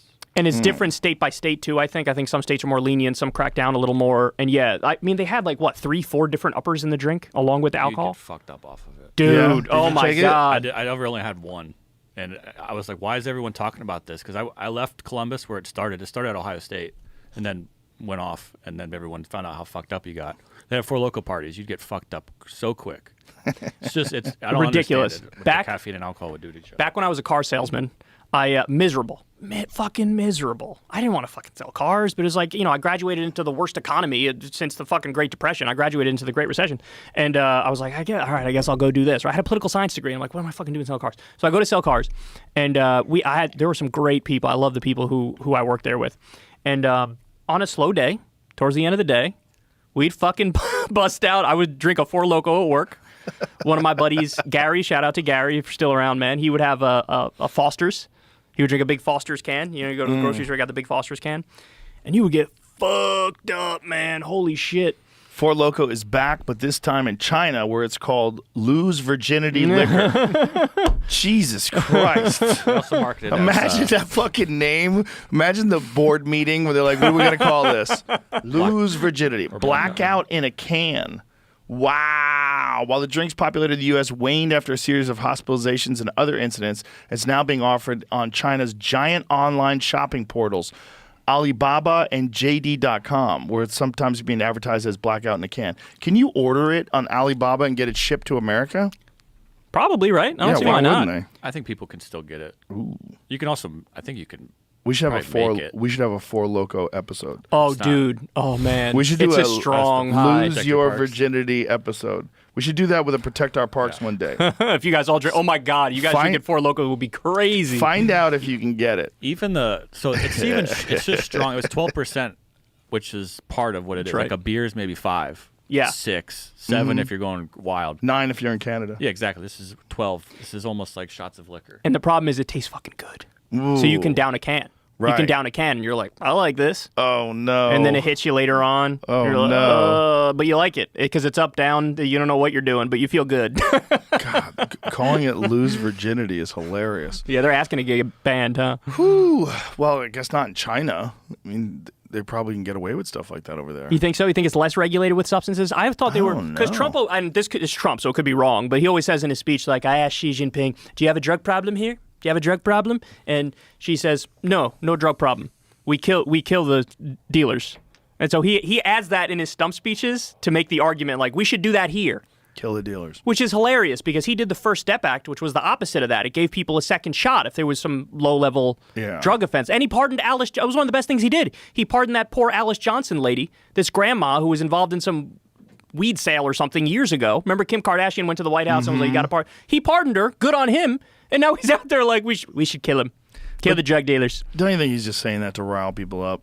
It's hard with him, right? Because he'll say anything. He'll throw it against the wall. This is something I wanted to talk to you about. Trump versus DeSantis in 2024. Who's the favorite? Who do you think wins? I don't know. Do you think that happens? It seems like they're positioning that, right? Let's see. But wouldn't the ultimate be they combine? They combine forces. But if DeSantis never going to do that. You don't think so? No. Trump's ego, he would never team up. He's already been shitting on him for the past month. Yeah, but he shit on people before and brought him into the fold. Think about all the shit that he said to Ted Cruz and all those other people. Yeah, but the difference is Ted Cruz cucked himself to Trump.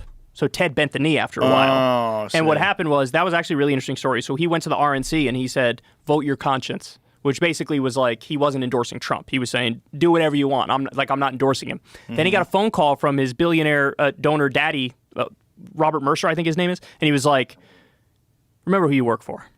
And so Ted fell in line. And then he was phone banking for Trump with that Weasley face on, like, yeah, vote for Donald Trump. And so he fell in line.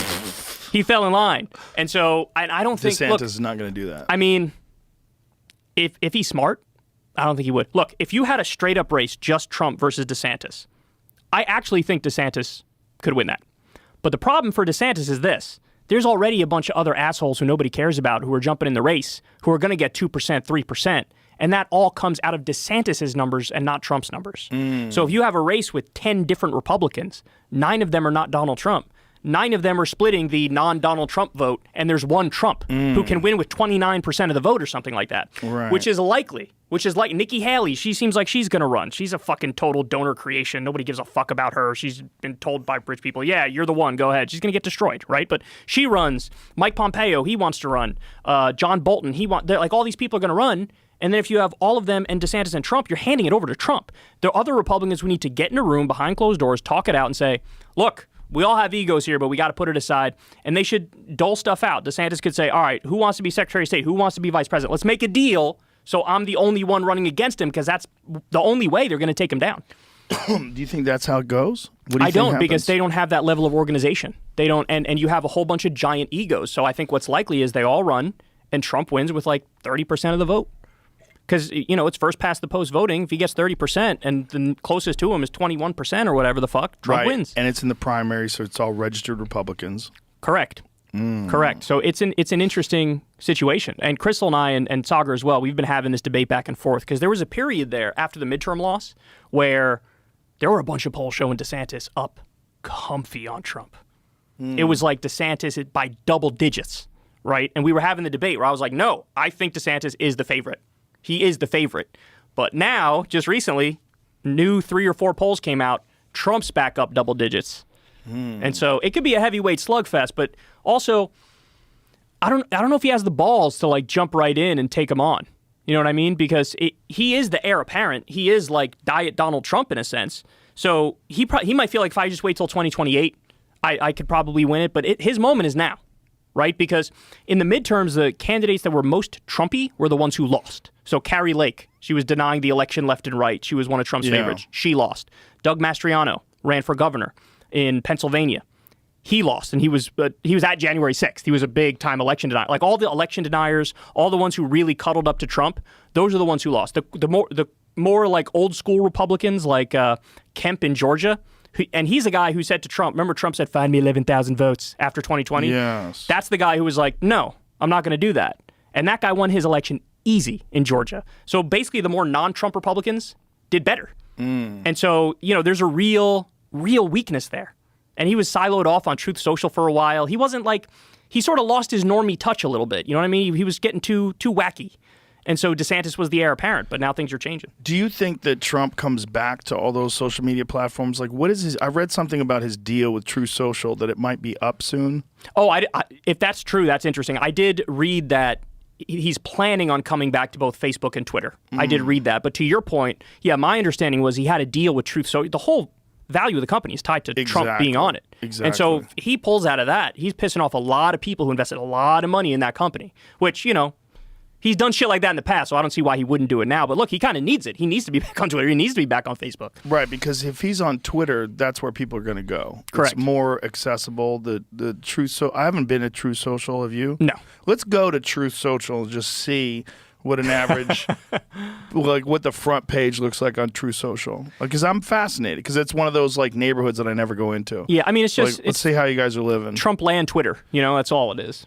Let's see. Click on Learn More. Accept. They're going to make you sign in. Yeah, they're going to make you create an account to do it. Make yourself a little account there, Jamie, and we'll wait. Use your real email, too. I want to see what kind of shit you do whatever you got to do, but I'm sure you got some burner emails. We all do. But I'm interested. I'm interested to see what they have. Because like every time they create an alternative platform, it always winds up being a lot of the people that got kicked out of these other platforms for being shitheads, and they overwhelm these things when they say, oh, we're not going to have content moderation. And then these people just spam things, and it becomes Gab. QAnon and chaos. Gab became like literal Nazi Central, right? Really? Oh, Gab was terrible. The guy who runs it was like openly kind of anti-Semitic and wild. And so that is what happens, unfortunately. They say, hey, we want a free speech alternative, but then it's just the banned people go there, and they don't even have the liberals there that they want to dunk on all the time. So it just becomes like crazy. And by the way, I don't even trust a lot of the numbers coming out of these alternative platforms. Like a lot of it'll say like, what X number of retruths or whatever, or X number of video views. Is it a retruth? That's what it's called, a retruth. Yeah. I gotta give my phone number. I don't want to do that. You don't have a burner phone? Not on me. They're gonna send me a message. Oh shit! I don't have a burner phone on me either. You're not missing much, Joe. I want to see. When you signed up, by the way, originally, do it. You were on a. You need to change your phone number anyway, buddy. Whatever. You were on a waiting list when you signed up originally. When they launched it, People would sign up and they'd be like, "You're number 8,212 on the waiting list," and you had to wait to get in there. Why wait? I mean, maybe they just didn't have the infrastructure to get the influx of people who were going to sign up to it. Yeah, there was a big issue at the beginning. I don't know if it's still like that now. It's been around for a while, but originally you had to wait to get in. Well, there was a lot of talk about people, the progressive people, banning or bailing rather on Twitter, and they were going to go over to Mastodon. I know that was Mastodon's complex. Yeah, and that was just talk. Nobody went anywhere. Some people did. A few celebrities bailed.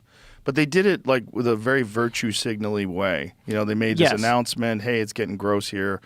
I'm leaving. But Love that's you the thing, all. like, bye-bye. It's not, you're not going to, like that, I'm sorry, but Facebook is the place. Twitter is the place. It just is what it is, right? Yeah. So it's like. But it became the place. Yeah, it did over time. But now that it is the place, it's hard to imagine. I mean, I guess you could kind of argue maybe it'll be like a MySpace situation at some point where these things will go away. But I mean, they're so big and. All right, we're close. We're close. Suggested accounts to follow.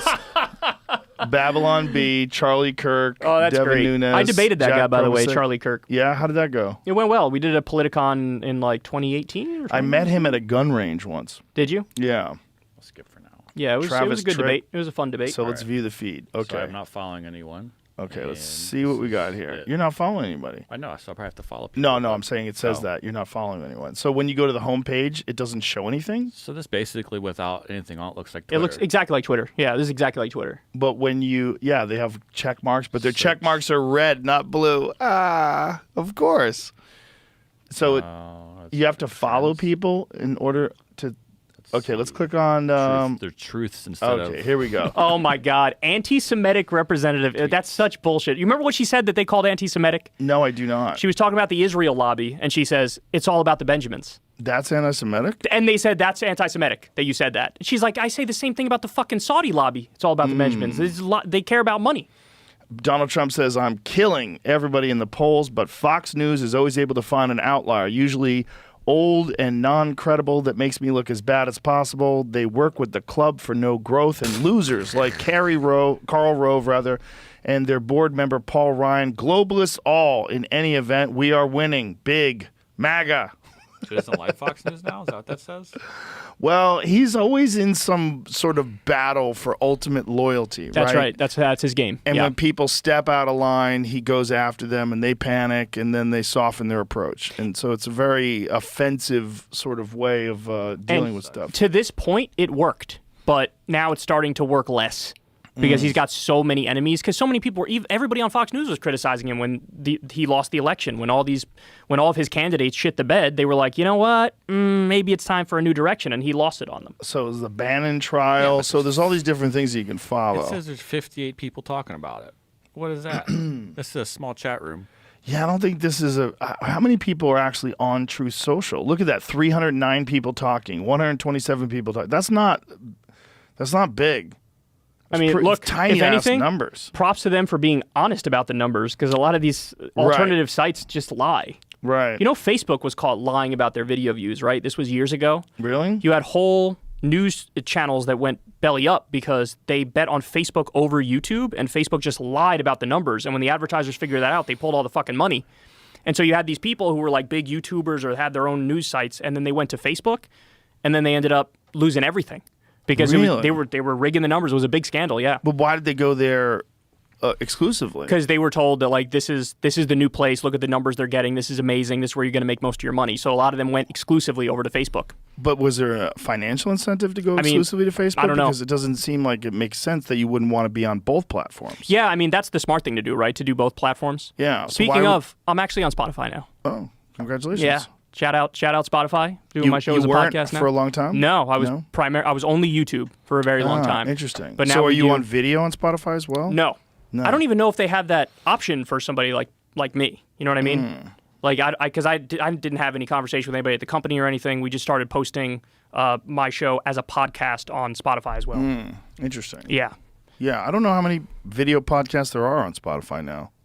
Yeah, it's a good question. I mean, I only listen to you and Breaking Points on Spotify anyway. And so you have the video. I don't think they have video. No, they're just audio. Interesting. Yeah. Yeah. How many videos are on Spotify? To be honest, I'm not even sure how I would check that. I'm trying to think about it right now. I'm Googling some stuff, but I'm not sure how you would find a database of that because you kind of just have to check the podcast, I think. So you were on iTunes or Apple Podcasts. So that's actually the only podcast platform I'm not on. Really? Yeah, somebody had taken my name before me. Like, I used to do my show on this little nothing site called Blog Talk Radio, and people would take it from that and then put it on Apple. Right. And that account is still there, so I don't have my name on that platform. So all the other podcast outlets, I'm there. Contact them? I mean, it's impossible to get in contact with these fucking people. We've tried. I mean, hey, help me out, anybody out there. I would really appreciate that. But their website says as of November, it's available for most creators in the world in most markets. Oh. There's a good chance you have Video access. podcasts are now available to creators in most markets around the world. That means there's a good chance you have access. Get started here. That's interesting. So do you know figure that out as well? One of the main reasons why video got brought to Spotify? You? Yeah, but because of Elon Musk smoking weed. Really? Yes, because my manager said that's a viral moment that you don't get with audio. And they were like, oh, shit. Because, like, you have to see it. Right.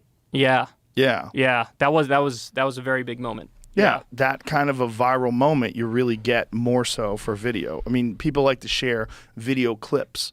You know, video clips, they share them on Twitter and YouTube, and it kind of has to be video. Yeah, I mean, I'm way bigger. Audio doesn't go viral. Way bigger on YouTube than I am on Spotify. Well, you've been on there for so long. Been on there for a very, very long time, yeah. Yeah, the idea of an alternative social media platform is so interesting because it would seem that both with a video platform, like, a new YouTube, that there would be an opening for someone to sort of recreate the success of YouTube. And then for something like Twitter, there should be an opening for someone to recreate the success. But getting people to commit to posting on a new thing is very hard. And in my experience, anything that tries to do like just a copycat of something else, it never really works. You need to bring something kind of new. Like TikTok, for example, we were talking about that earlier. Yes. It's kind of a new medium the way they do with the short videos, and it just sort of captured the younger generation. And so if you just do a copy of YouTube or a copy of a podcast, it doesn't usually work. It's got to be something a little new, a little different that gets people hooked. Yeah, the TikTok thing is fascinating. I told you Adam Curry's take on it, that he thinks that the reason why they're trying to ban it is that it's competition and that they're killing the game, and that's why these companies are like talking about TikTok being so invasive.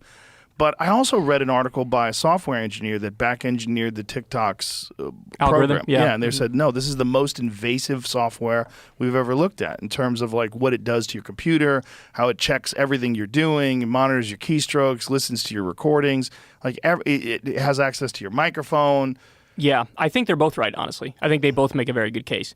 The TikTok one's been interesting to me because, like, I see all the arguments that people make, the ones who are like, hey, we got to ban this thing, because I think it's true. The Chinese government's probably data farming everybody, and they have everybody's information. Yeah. But I also just find it kind of weird that there's, like, a specific focus on them because they spy on everything we do on every platform. I mean, we had the Patriot Act, which goes all the way back to the War on Terror days, where they're illegally collecting all of our metadata. I mean, you had Edward Snowden on the show. He could explain this stuff way better than I could explain this stuff. So yeah, you have YouTube, Google, I guess, is the parent company to you. So you have Google, you have Twitter, you have all these. They all have our data. They all, and I'm sure you've had this experience. It's gotten creepy. Like there was one time I was talking to Crystal, and I mentioned something. I never mentioned it before, never Google searched it. I think I mentioned the cereal Wheaties or something like that. I go to Amazon. I got a fucking recommendation for Wheaties, bro. I was like, what are the odds? What are the odds that that's just random? Zero? Yeah, they're about 0.0001. Yeah, it was so, I'm like, Jesus Christ, that's so invasive. Yeah, it is weird because we've talked about that before. So many times we mention something and then you get an ad for it. And it's like, what is that coincidence? Because people want to say it's coincidence, but it can't be. So what are they doing? Are they just listening to everything you say? I mean, Alexa is probably the worst, right? Alexa's people who have Alexa. Sneaky little bitch. Fucking robot in your house who's spying on your ass. All the time. List of the top 10 sites based off of daily active or monthly active users, I guess. Rank among social media platforms. So Facebook is number 1, YouTube is number 2, and then there's WhatsApp, which is not really a social media app, it's a messaging app. Right. Then you have Instagram, WeChat, and then TikTok. What is that, man? What's MAUs? What does that mean? Monthly active users, I believe. Oh, come on. There's only 1 million on TikTok? That's horseshit. I think it's 1 billion. Yeah, it's 1,000 million, so 1 billion. Yeah. I'm so stupid. But Facebook Messenger, interesting. 988 million is just below that. Doesn't Facebook own all 5 of these companies? 4 of these? Facebook does not own YouTube. Not that one, but WhatsApp, Instagram. Yes. Do they own WeChat? Who owns WeChat? What is WeChat? I don't even know what that is. Same kind of thing, I believe, What's WeChat? as WhatsApp. There's a new messaging app called IQ that the UFC is using. I saw ads for that. I'd never heard of that before either. Do you know what? I'm too old for this shit. Then what am I? I can't keep up. I can't keep up with all this stuff. So it's It seems China. Messaging app, It's China, I a think. Chinese thing. WeChat China. Yes. So it's the WhatsApp of China, right? That's the gist of okay. it. Instant messaging. Yeah. Okay. Okay. A lot of people in other countries use WhatsApp. Like you go to other countries, you talk to people. They go, "What's your WhatsApp?" Right. I'm like, yeah. "Oh, Now they are encrypted, right? Isn't WhatsApp encrypted? yes, it's encrypted." Okay. Yeah, And that didn't change recently. I feel like maybe that changed. I do not know. No. Okay. I rarely use WhatsApp, but I use it used to. I don't occasionally. really use it. Yeah. Yeah, I used to use it. Not much anymore though. That's how I talk to Zuckerberg. We WhatsApp each other. Because he probably wants. He's owns like, it. hey man, look, FBI's listening, CIA's listening. Let's go over here. I'm sure. But it's they should be able to listen to that too, though. If they can monitor your keystrokes, you tell me they can't monitor your keystrokes on an encrypted application? I mean, my understanding is that encryption was the way to protect yourself from that. But I don't know much about this stuff, so you can't take my word for it. Same as Signal, it says. Every WhatsApp message is protected by the same signal encryption protocol that secures messages before they leave your device. When you message a WhatsApp business account, your message is delivered securely to the destination chosen by the business. Okay. Yeah, end-to-end encryption. End-to-end encryption. Okay, so it's basically very similar to Signal, which I use. Yeah, well, that's one of the things, Twitter DMs. That's one of the things you should talk to Elon about that because it's totally, they can Open. see Yeah, all everything. of that shit. Yeah. All of it. All of it. Yeah. Yeah, which is wild. They monitored Wild. people's... Well, not only that, there was a link that I tried to send someone on Twitter DM back during the censorship-heavy days of COVID. I could not send the link. They did that with the Hunter Biden article. Yeah. You couldn't even DM it. Wow. You couldn't even DM it. Crazy. Crazy. It's crazy now that we know that it's true. Absolutely. Absolutely. I mean, they had like intelligence officials like, this is Russian disinformation. And they knew it was true. Yeah, for sure. It's crazy. The whole thing is so wild. What a concerted effort to try to suppress a legitimate story by the New York Post, which is one of the oldest newspapers in the country. They overreached. I mean, that's what led to the scandal was such, if they just did what Zuckerberg did, just algorithmically suppress it, Yeah. nobody would even have known about it. Nobody would have said anything. People would have complained, but it would have been, in and out of the public consciousness. But because they overreached so much, people were like, Jesus fucking Christ, this is crazy. This is insane. It's such an overreach, and it also really undermines people's confidence in intelligence agencies, unfortunately. Dude, be skeptical of everything you hear. Like, look, okay. When it comes to the FBI, yes, I could point to some things that they've done where it was like, good on you. They went after the mafia. They went after the Ku Klux Klan. Like, they've done some good work, right? But at the same time, they also went after Martin Luther King Jr. They sent him a letter that was like, hey, man, we know what you're doing. We know you're cheating on your wife. You probably should just kill yourself. Ooh, is that what they said to him? Absolutely. Yeah. They said you should commit suicide. Whoa. Yeah. The FBI sent a letter saying you should kill yourself? That's Do we right. have access to that? Yeah, letter? I think we can get it now. Yeah. You never seen it? I don't know if I have. Maybe I forgot about it. What they do, the FBI, like they're not ideological in a traditional partisan sense.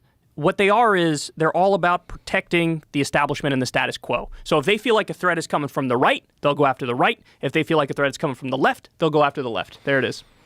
So, King, there's only one thing left for you to do. You know what it is. You have just 34 days in which to do. This exact number has been selected for a specific reason. It has a definite practical significance. You are done. There is but one way out for you. You better take it before your filthy, abnormal, fraudulent self is bared to the nation. Whoa. Now, they tried to do this to Malcolm X as well, but he lived a squeaky clean life. He was not cheating on his wife. Look how this is written. No person can overcome facts, not even a fraud like yourself. Lend your sexually psychotic ear to the enclosure. You will find yourself in all your dirt, filth, and evil and moronic talk exposed on the record for all time. I repeat, no person can argue successfully against the facts. You are finished. You will find the record for all time, your filthy, dirty, evil companions, wow, male and female, giving expression with you to your hideous abnormalities. But this is crazy. So this is the 60s. And they're not even the worst of the intelligence agencies, Joe. The CIA is way worse. Have you ever listened to the Blowback podcast? No. You would love that podcast. So they go into the history. I think they do one on the Iraq War. They give you everything that led up to it, why they did it, what the people were saying to each other behind the scenes, what the motivations were. They do it with our war on Cuba, like Bay of Pigs and how we were trying to get rid of Fidel Castro. They walk you through all the history. They do a phenomenal job. And basically, I mean, the CIA, their whole job was like paramilitary for the U.S. government, trying to topple, in this case, Cuba, to put back in a puppet dictator. Because the guy who came before Fidel Castro was Batista, and he was a vicious dictator. And basically, Cuba was like a gangster mafia state. You had, like, famous gangsters had a stake in the casinos over there. It was like the playground of the U.S., basically. And so people there were terribly exploited. That guy was a vicious dictator. He was toppled by Fidel Castro, and then it was the mission of the CIA for so long, we got to get this fucker out of there. And it's all the stuff's on the record. All the stuff's it's incredible. The stuff that, I mean, even today, like what we're doing with Venezuela, what they were doing with Cuba back then, where we're trying to overthrow. It happened under Trump. It was continuing under Biden. Now it's actually changing a little bit because Saudi Arabia's acting a fool over their oil, and they're not giving us as much as we want. And so now you have the U.S. government is sort of slowly opening talks with Maduro. Yeah, maybe we can be friends because they got a lot of oil in Venezuela. So what happened with Saudi Arabia that this relationship soured? I mean, how much of it does anything have to do with the Jamal Khashoggi murder? I think a lot of it does, yeah.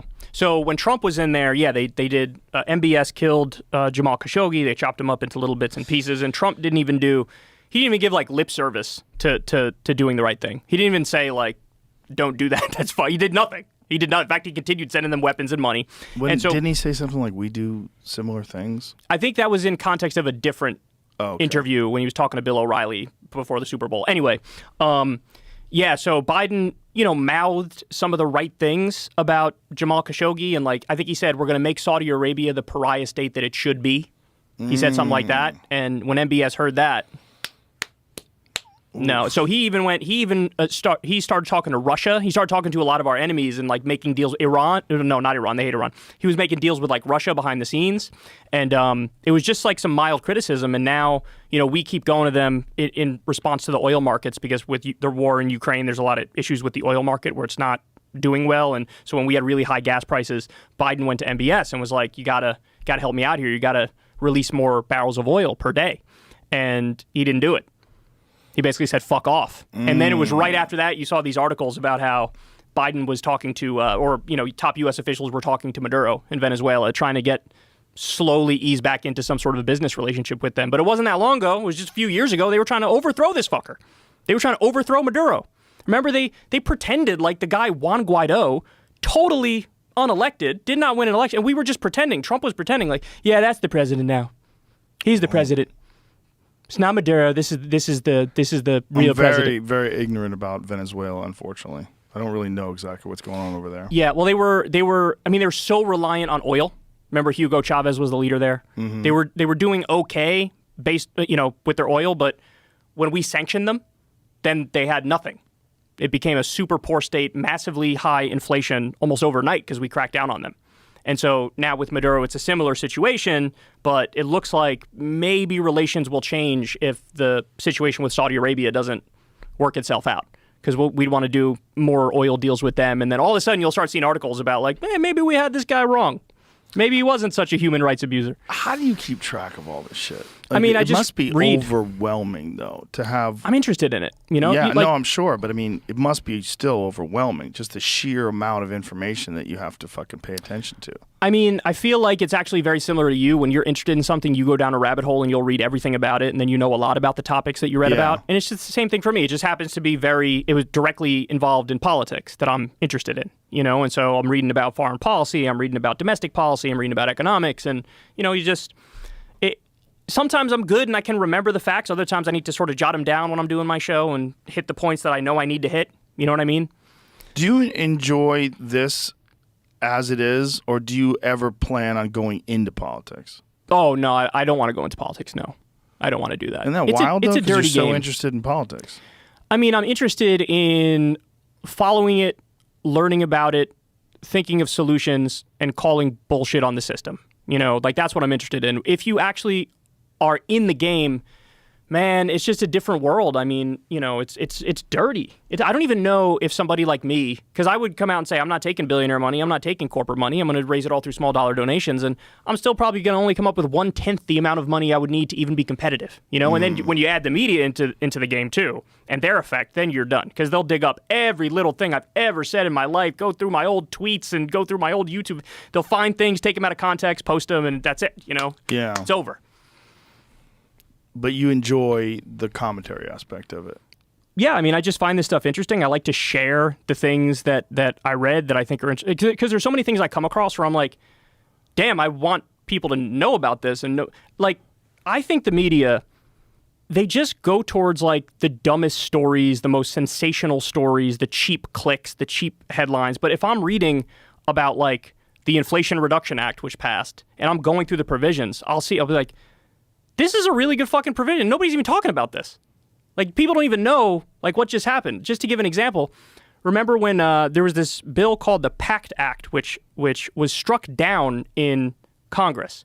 And the PACT Act was to give health care to toxic burn pit victims who are U.S. veterans. They voted that down. They said, no, we're not going to give health care to these toxic burn.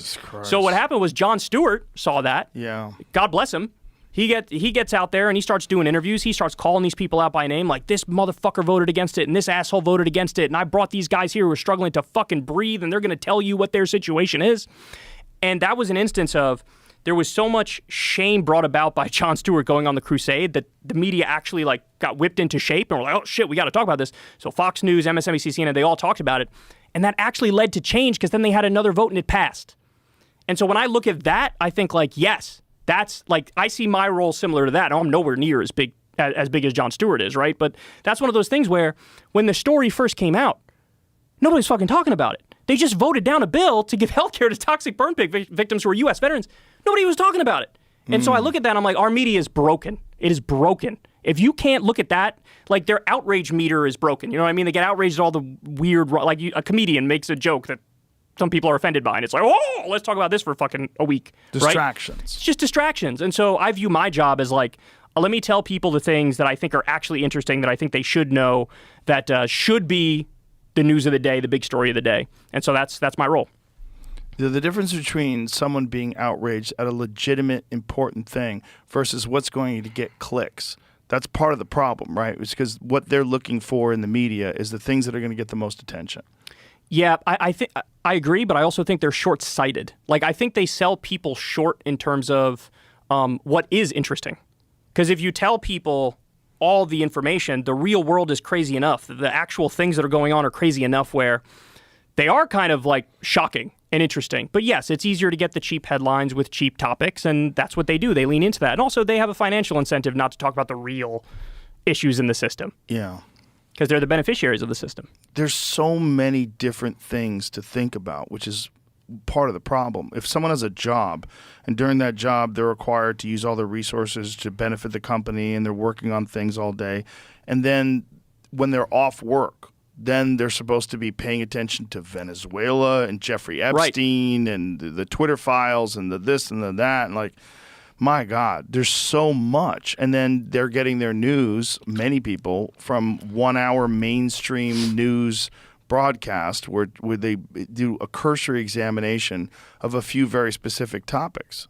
That's right. And I don't blame those people for not knowing about something. It's not their fault. Like you said, they're working all day. They're busy. They're just trying to pay the bills. And they're just getting fed absolute garbage. So I'll give you another example of something I thought was amazing is they did this extended child tax credit about 2 years or so ago. And that reduced child poverty by 50%. 50%. And then they let it expire. And now it's just gone. Stop and think about that. We reduced child poverty by 50% like that. And nobody stopped and said, well, hold on. This kind of implies that child poverty is a choice. Like, we made a choice as a nation to keep the child poverty rate what it was, right? And so you had this brief moment where they reduced it 50%, and then that just goes away. How long was a brief moment for? A year?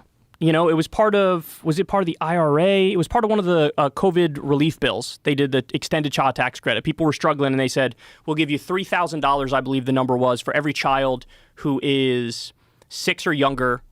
6 or younger or 6 or older. Anyway, one grouping was $3,000. The other group was $3,600 per child. And it was an amazing impact. I mean, there were studies coming out showing that like depression and anxiety were reduced as a direct result of those people who got those payments. And this is something that nobody talks about. It wasn't a big deal, in the media. And I've never heard it. See, this is what I'm talking about. Yeah. I know another great example is you've had Andrew Yang on the podcast before. You've talked about UBI before. There was a study that came out of Stockton, California. There's the mayor in Stockton, California is a guy by the name of Michael Tubbs. And he decided to do this UBI pilot program, which is like, okay, I'm going to try to get $500 a month to a group of people and just see what happens. See how this changes their lives. See what they spend the money on and all that stuff. So they did this program. 37% of the money went to food. 22% went to like home goods and clothes and shoes and stuff like that. 10% went to car costs and 11% went to utilities. Less than 1% actually went to like alcohol or fucking off type shit. Really? Right? Yes. And so this was an example, like UBI worked and it had the effect of, by the way, it didn't even affect unemployment. And employment went up. Unemployment went down when you do this program. Do you think that that's scalable? I mean, all the evidence that we have right now is yes. There's obviously a tipping point where, like, if you give too much, you might disincentivize people from doing other things. Right. So what's the right number? That's the question. I mean, there are people much smarter than me who will debate that and find the right line. And what did they give in Stockton? They gave $500 a month. No strings attached. That's a reasonable amount because you can't live off that. And it just helped people. You. Yeah. Employment went up. Productivity went up. People self-reported better well-being, lower stress. So kept people out of debt. Imagine if they scaled that nationwide, what the implications would be, and where would the money come from? Like, that's one of the things that I found fascinating about Bernie's ideas, is that Bernie wanted to take a very small percentage of stock trades. These things where they're speculating. Mm-hmm. And it was like less than a cent for each one of them. Mm-hmm. And then that would generate an enormous amount of money because of the amount of stock trades. And his argument was it wasn't going to hurt business, but it was going to greatly benefit people. Yeah. I mean, we have tremendous body of evidence that redistribution works really well. I mean, this is what FDR was about. This is what the New Deal was about. Yeah, you tax the wealthy a little more. And right now, there was a study that came out a few years ago after the 2017 Trump tax cut bill. 83% of the benefits went to the top 1%. And it just, I mean, they pretended like it was for the working class, but it wasn't for the working class. It was for the wealthy. And so now we have billionaires actually pay a lower effective tax rate than a middle class person. The effective tax rate for a billionaire is now lower than it is for a middle class person. And you can fact check me on that, Jamie. Yeah. So in other words, we're doing a regressive tax system. It's not even a flat tax. Flat tax is when somebody says like, hey, do like 15% across the board. Everybody pays 15%. It's not even that. It's a working class person pays a higher tax rate than a billionaire does as a percentage. If they did this universal basic income thing, like say if they kept that number, $500 a month, and they do it across the country, like what income bracket would receive this? You don't want to be universal. It'd be universal. You give $500 to billionaires. Yeah, but you're going to tax them more, so it's going to cancel it out and then some. You know what I'm saying? It's basically an attempt to try to get people who need the money the fucking money. That's all it is. Right. Bill Maher had a good line. He's like, I did a study. You know what poor people are lacking? Money. Huh. And it's like, yeah, fair enough. Yeah, fair enough. Interesting. Yeah, I mean, a lot of people got sour on the idea of universal basic income when they saw how people didn't want to work when they got COVID relief.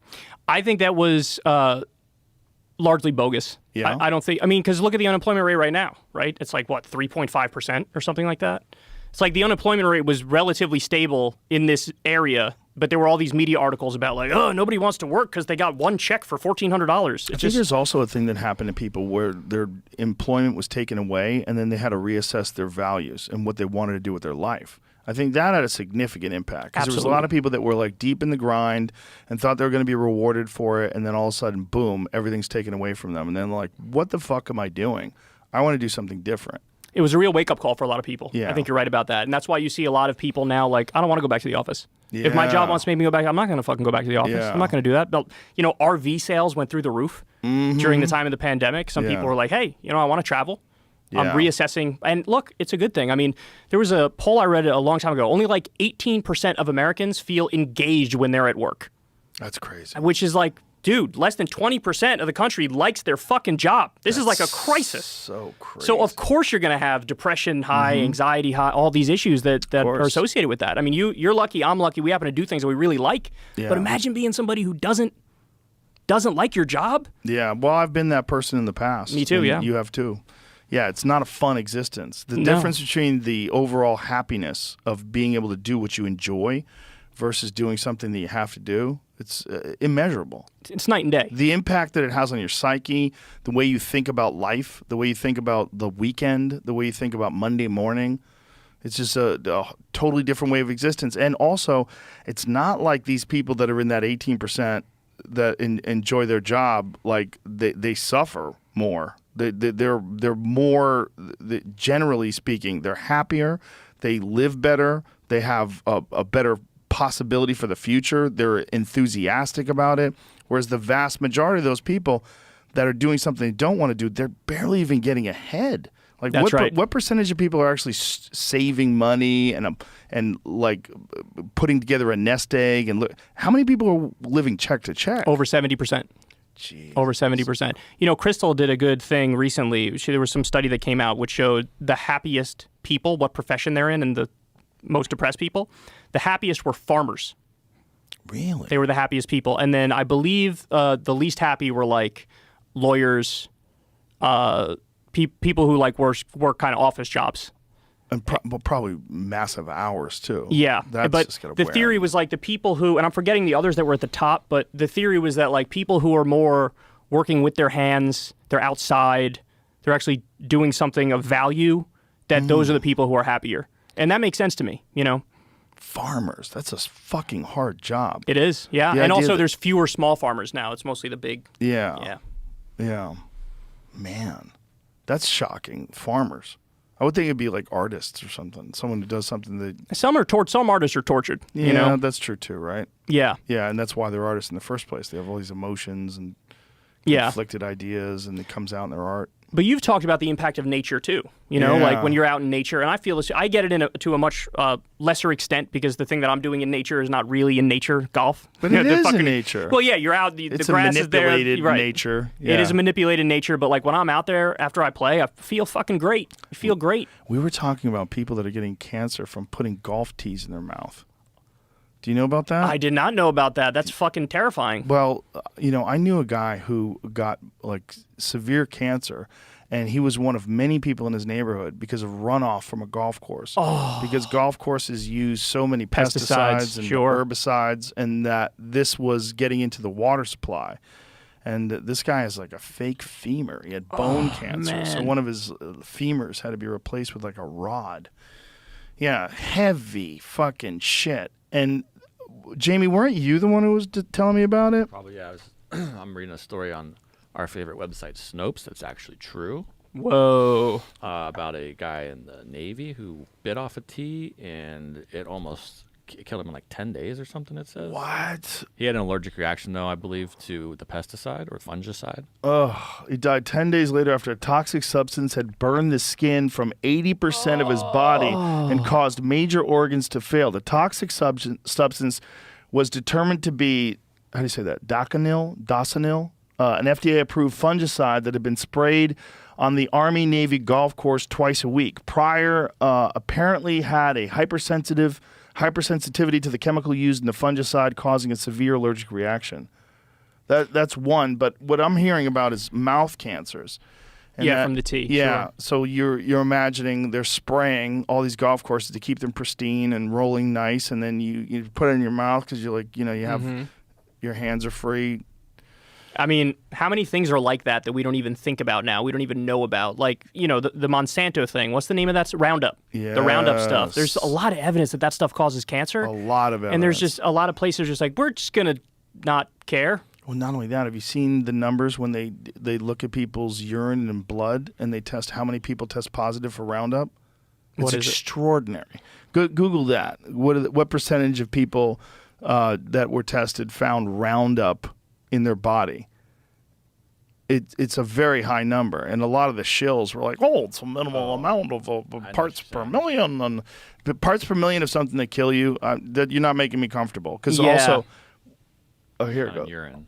Okay, according to Center for Disease Control Prevention, found that 80% of Americans have glyphosate in their urine. Holy shit. The health consequences of the situation are unknown. Oh, my God. Though many scientists insist glyphosate is linked to cancer and other health issues. Yeah. And that's just to kill weeds. Uh-huh. Jesus Christ. Yeah. Well, that's the byproduct of monocrop agriculture, which is also something that people need to understand how dangerous this is to the topsoil, how dangerous it is to the environment, the runoff that gets into streams and rivers. And, we had Will Harris from White Oak Pastures on, who explained that in depth about how he came to an understanding of the dangers of this stuff and converted his industrialized farm to a regenerative farm. And it took 20 years to do it. Oh, my God. It's very difficult, very time-consuming. Yeah, there's a lot of money invested in keeping it the way it is. But he was a guy that I actually had on the podcast because I saw him on Fox News. He was on this mainstream show, and they gave him 5 minutes, and the guy was trying to hurry him along. And Will talks in a very slow and deliberate manner. Wow. Where he picks his words carefully. Very interesting guy to talk to. Fascinating. Really intelligent human. And very, amazing ethics and character, the way he decided to do this. So I talked to him for 3 hours. Yeah, that's first of all, I'm happy that Fox actually had him on. That's surprising, because normally they take like the anti-environmentalist. But they had him on to shit on Bill Gates. Oh, I see. Because Bill Gates is buying all the farmland, so they had him on like, well, that's fucked up. I mean, he shouldn't. That's not good. I'm not for that. No. Yeah. Well, the idea that he is this altruistic person that's only, doing these things because he's a philanthropist, that doesn't bide with the profits that he makes from these ventures, and there's incentives that are other than philanthropy. Yeah, he had a phenomenal PR campaign for years, which portrayed him as like, he's the good billionaire, bro. He's just looking out for everybody. Not only that, but it was funded. Like that PR campaign, when you find out how much money he donated to these major news organizations, those donations were sizable in the hundreds of millions of dollars, which is really wild. I know. See, that's a big problem too. And this happened with Sam Bankman-Fried as well. There were a bunch of puff pieces written about Sam Bankman-Fried, and come to find out, he donated a lot of money to all these different sites. And that's the sort of conflict of interest shit, to come full circle back to what we were talking about before. That's the sort of conflict of interest shit that you're never going to get good, unbiased, fair, objective reporting from an outlet that's funded by, you see the Sunday shows, they'll have a commercial for Lockheed Martin or something. You're like, Lockheed Martin? Yeah. And what's the impact of that? I remember I was reading a Politico article one time, and it said at the top, I think it was either funded by, or like from Lockheed Martin or from Raytheon. And the article was about how, like, we needed to go to war with, I don't know if it was Syria or one of the other countries over there. It was like, yeah, we got to go to war. Yeah. Well, I'm more likely to take your opinion seriously if you don't have a financial interest vested in going to fucking war. Like, what are we talking about here? This is insane. It's insane. But how does one take money out of those things? How does one take money out of the news? Well, that's the thing. It's so hard. Yeah. So hard. So you could do public funding, sort of like PBS, but even PBS now it's not just purely public funding. No, That's one they way have to do establishment narratives that they promote as well. Of course. Yeah. And so, they think they're doing the right thing by promoting those narratives. Yeah. Yeah. They definitely do. But the other way is small dollar donors. But again, it's almost like I got kind of lucky, and people who started when I started doing what I do, we got kind of lucky because it was more of a meritocratic algorithm in YouTube where, like, we got a little bit of popularity, we got enough of a following so that when they did crack down, we're still, not as affected as we could be. There are some great YouTubers. There's this guy, Mac, Good Politic guy. He does great videos, and he just gets crushed by the algorithm. If he started when I started, he'd be as big as I am. But he didn't. He started like 2 years ago or whatever, and he gets no traction. And it's all because of YouTube. It's not because of him. What's his channel? Good Politic guy. Good Politic guy. Yes, that's his channel. Yeah, he's a good guy. We like Mac. That's it's very unfortunate, and that brings up the possibility of an alternative platform that doesn't operate in those same algorithms. And I think one of the plans that Elon has for Twitter is to try to incentivize people to publish on Twitter. by videos. Yes. Videos, and by giving them a larger percentage of the ad revenue, and by not hindering them with this sort of complicated algorithm that only favors establishment positions. It'll be interesting to see where that goes and how far he'll get. But like, he said originally like he was against shadow banning, and then at some point he said freedom of speech is not freedom of reach, and we're going to like not spread far and wide the stuff that he deems hateful. But then the question is like, what is hateful? Right? That's the question. How do you do that? How do you do that? And he's, he also, somebody asked him about, hey, are you going to bring Alex Jones back on the platform? And he was like, no.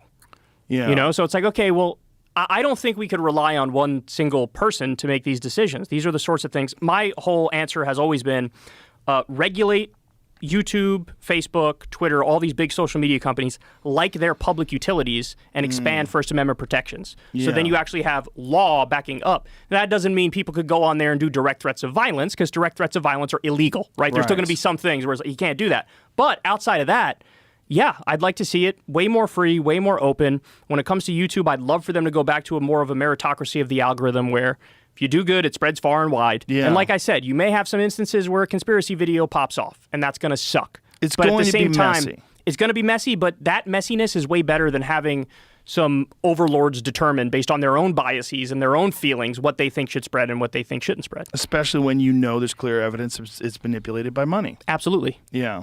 Absolutely. Yeah, the idea that a bad idea should be suppressed versus a bad idea should be refuted by better ideas. That's really the essence of debate, and that's how we come to an understanding of what's real and what's not.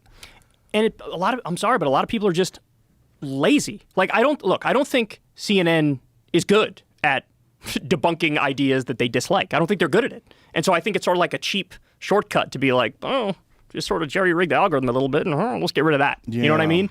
And it's just lazy. People who actually care about this stuff, who care about the facts and the information, you need to be able to spread it to new people and debunk things that are incorrect. And look, it's hard, right? Because a lot of people, if you go down a conspiracy rabbit hole and you really believe it, you know all these little data points and things you could pull out and say, well, what about this? And it's hard, but you know what? Doesn't matter. You still got to get in there. You got to have the debate. You got to have the conversation. Yeah. And sometimes you'll win, sometimes you'll lose, but you got to engage in that because that's the only way you're going to change people. One of my favorite things when I go to these like the Politicon events like they used to have, people would come up to me and tell me like, I want to thank you because you took me out of going down a very bad path. And that always felt so rewarding to me. Yeah. Because, I treat people like they're people.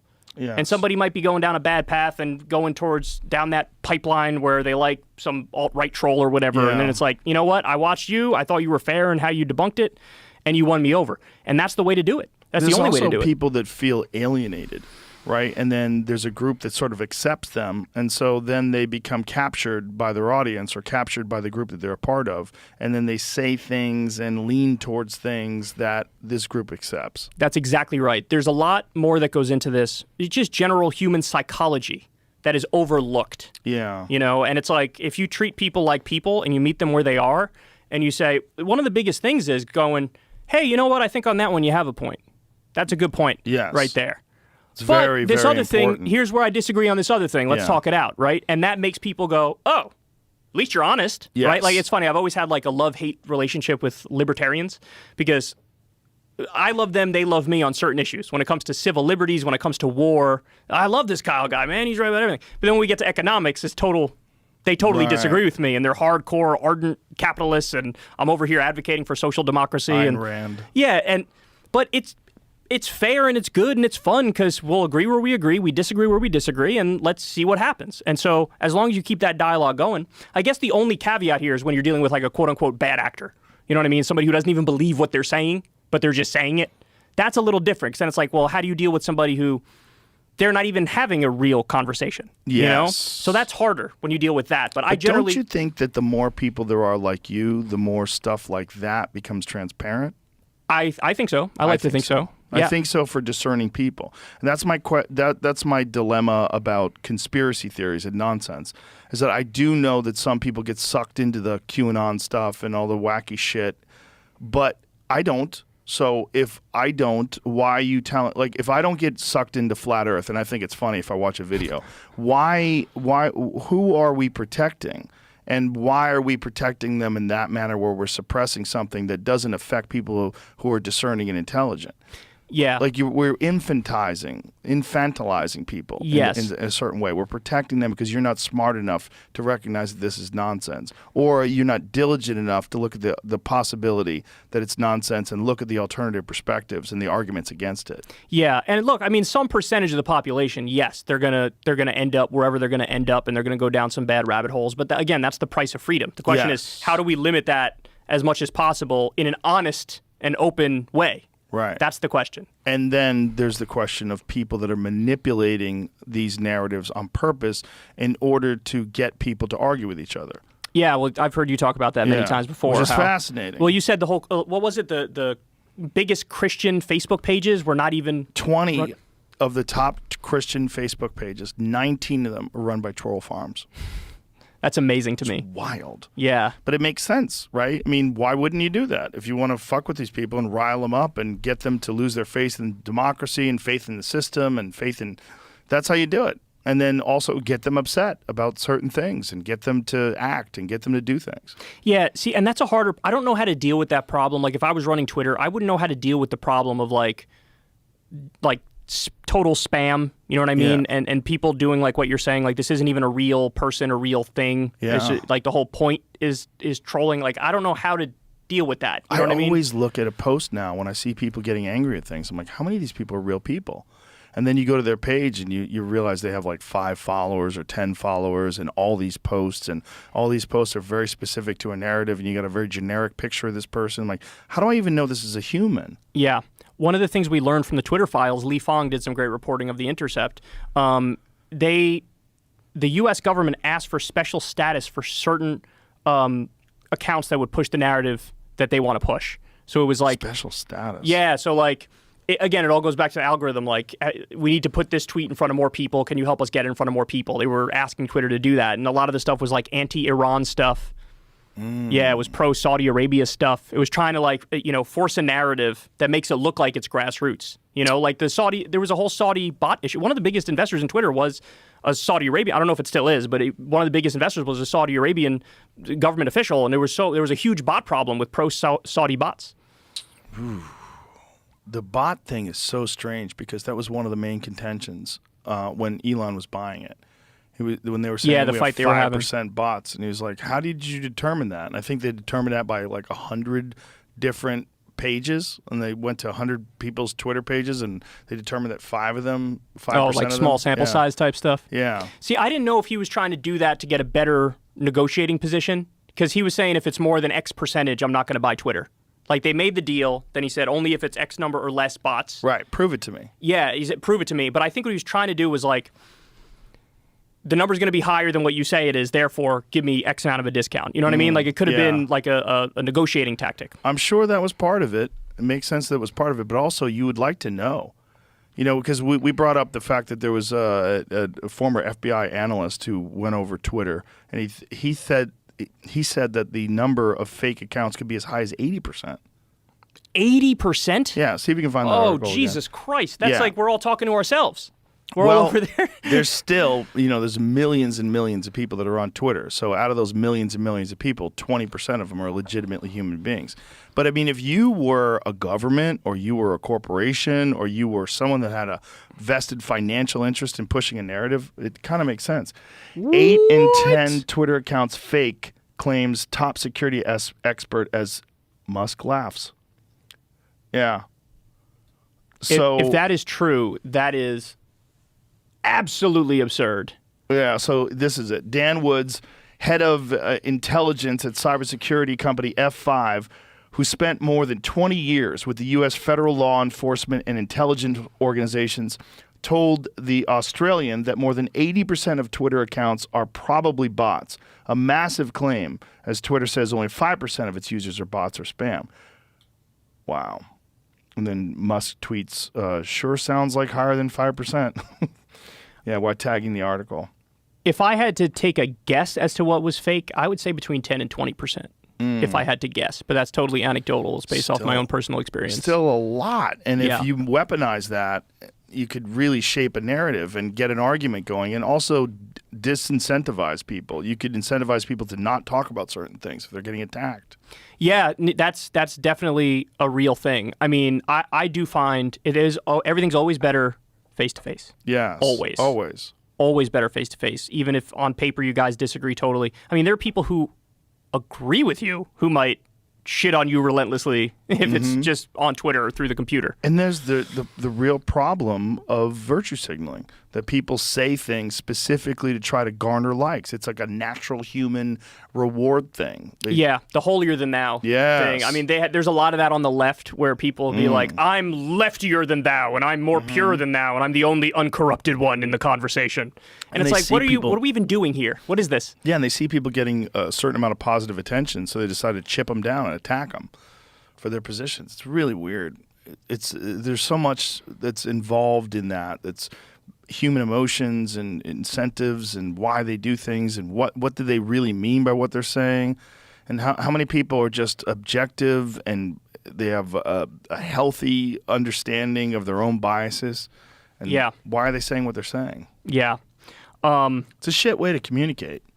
Well, I mean, I don't even do it anymore. I told you this. It's you helped get me to this position. But back in the day, I think everybody goes through some point on Twitter where they engage and go back and forth. And then after a while, you're like, you realize you feel like shit. What the fuck am I doing? Yeah, I feel like shit. Why am I doing this? This is so stupid. Somebody's saying you believe X. I know I don't believe X. But I'm arguing with you about what I believe? Yeah. Like, what is that? And it could be over nonsense. Nothing. Could be over nothing. Yeah. It's amazing how that affects people psychologically. And it's a lot of people go through that. Even people, big names, well-known, they'll just be fighting on Twitter all day. And it's like, what are you doing? And it could be about nothing. Like the other night in the green room, me and Tony Hinchcliffe were fucking with Brian Simpson because Brian Simpson is an Android user. And we're joking around about different things. I'm like, why do you like it so much? And he's explaining it's customizable, all these things that make sense. And I go, do you have a flashlight like right here? I go, watch this. I press a button. I got a flashlight. Can you do that? And he's like, well, I could have a widget and this. And I go, no, you don't have that. You don't have that. I go, do you have a button like that right there where your camera pops up? You don't have that, do you? And then he's like, oh. And then I took a picture of him, and then I posted it on Instagram, and I said, iPhone for life, Brian Simpson. And so immediately he was like, oh, man, now the comments. I go, don't read them. So he starts reading them, and he's engrossed in the Android versus iPhone arguments in the comments, and I see him getting obsessed because he's pro-Android. So he's like ideologically attached to this idea that Android's a better platform, and so he's like immersed in these arguments. Man. And so we were just joking about all night that he's going to be up till 4 o'clock in the morning reading comments about Android and iPhone. Like, he might be. It's weird because I like the freedom of being able to go on Twitter and these social media outlets and do whatever I want, but at the same time, I know there he is. Meanwhile, it's a blurry ass picture too. It's not even a good picture. Well, I took it like instantaneously as I just wanted to get, because see the look at his face, like, Yeah. But like, so the psychological effects of these online fights, it's got to be super negative. But like, I don't want to ban the social media platforms, but I do know that we'd all be much happier if we didn't have them. But I believe in the freedom to go on them and use them. But it's like, this is fuck. We're all fucked. I mean, I feel like that says a lot about the way the system works today, right? Is like, we all know certain things are terrible for us, but it's like, well, I do it. How many people feel good after online arguments? That's a really good question. Some people live for it. They live for the fucking, I'm going to get in there. There is a certain personality trait. Don't you think there's a certain personality trait with some people where they're just shit stirrers, and that's how they get their kicks, right? And it's probably a minority, tiny percentage of the population, but some people are all about it. And that's where they get their dopamine rush. That's where they get their little serotonin kick. Ugh. Such a fucked up way to live. Yeah, it is. Yeah. It is. Some weird social maladjustment issue from when you were a kid, probably. Well, we're just not designed to communicate in text. There's so much lost, so much context lost. You don't know what the person's thinking and saying. You don't know who they are. You don't know what their life is like. You don't know what their incentive are to say things like that. Yeah, reading, that is an issue, right? Reading text and like just totally misinterpreting the tone of it. Yeah. You know what I mean? Oh, yeah. Like, damn, this is a fucking dry-ass response. Like, what, does this guy not like me? What the fuck? Well, I love a really subtle troll account. There's some really subtle troll accounts that are fucking amazing. They're so subtle. Yeah, like it could be real, but it's not. I feel like there's a guy, Nick Adams, I want to say his name is, Australian guy. He plays the role of like the super MAGA dude, and I'm super convinced it's a troll. I'm 100% convinced, but it's right on that line though, right? It's like right there. Because there are people that are like that. That's what's nuts. You know, like Tatiana McGrath. Yeah, that's been around amazing. for a while. Andrew Doyle, which is a hilarious guy, who created this super woke, crazy left-wing character that people oftentimes retweet unknowing that it's parody. Yeah, I mean, I've seen fights over that. Yes. You know, somebody says like, "This fucking crazy bitch," and then it's like, "This it's not, not real." Yeah, this isn't real. Did you see what happened with this yesterday, Aaron Foster? Did you? This was a joke. Story. 100%. No. Oh, I know somebody who fell for it. I know somebody who fell for it. They were telling me about it. What did he say? He said that the NFL gives them a script before the season, and they go over it, and it's a week-by-week breakdown of what happens. And whatever year, like the games, the rigged? Yeah, and he went super deep with like how rigged it is. About it, and they were just playing it like it was real. The clip went out, and I got sent it by at least a couple of people that like, see, I told you it was fake. I'm like, dude, they're joking. Arian Foster, that's hilarious that he did that. He's a funny dude, though. He went deep with it, too. He went, like, really over the top. But somebody told me it was real.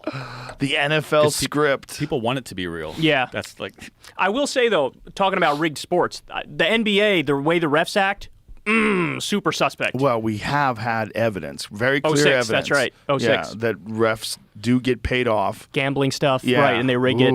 And, I mean... LeBron James, there was like 3 or 4 games in a row where every single game it was a shit call and they lost as a result of it. I was watching the game the other night. I forget who they were playing, but they straight up, they hacked his arm when he was going up for a layup. They just hacked his arm and the ref didn't blow the whistle. And if he made that layup, which he was going to, that was game. And so then it went to overtime and the Lakers lost. Wow. Fucking crazy. He was crazy. He doesn't get too emotional on the floor, but after that play, he was he was livid. As a LeBron fan, he gets very emotional all the time. Well, that was worse than I ever saw him before. It definitely right or wrong. It was a great. He laid on the ground for like a minute afterwards. He was holding his head like There's here's maybe the play. I think they found out that the referee and his family apparently are a huge Boston Celtics fan. Oh my God, that's a conflict of interest. Do they have the slow mo of it? Because on the slow mo, you see he gets hacked. His arm gets hacked. Slow-mo, but I mean, you can't tell from right here, but he does get fouled. They didn't call a foul. They just said they missed it, which is bad. A lot of people are betting on these games. They apologized after. Being bet now. Well, that's crazy if the referee had some sort of tie to the Celtics. Correct. And that's where that going online afterwards could be a problem because you can then find pictures and make it seem like it, and you can put a narrative out there, and it can get amplified very fast. Now everyone just believes this narrative that maybe or maybe not this referee is a Celtics fan and his family's a Celtics fan. And well, there's biases like that, and there's gambling, which is even more insidious. Yeah, but look, whatever the reasons are for this one, we don't even need to get into the intentions of the refs because just the plain facts of the matter are that was a shit call. Because of that, the Lakers lost the game, and that's bad enough. You know what I mean? Like, you don't even need to go levels deeper than that to be like, you guys got to get your shit together. For the first time ever, I saw the refs actually apologized. They released a statement the day after. I'm like, oh, yeah, we sort of fucked this one up. I've never seen that before. And I think that's because it was LeBron. Like, they're apologizing because they just fucked over the king. And ooh, wow.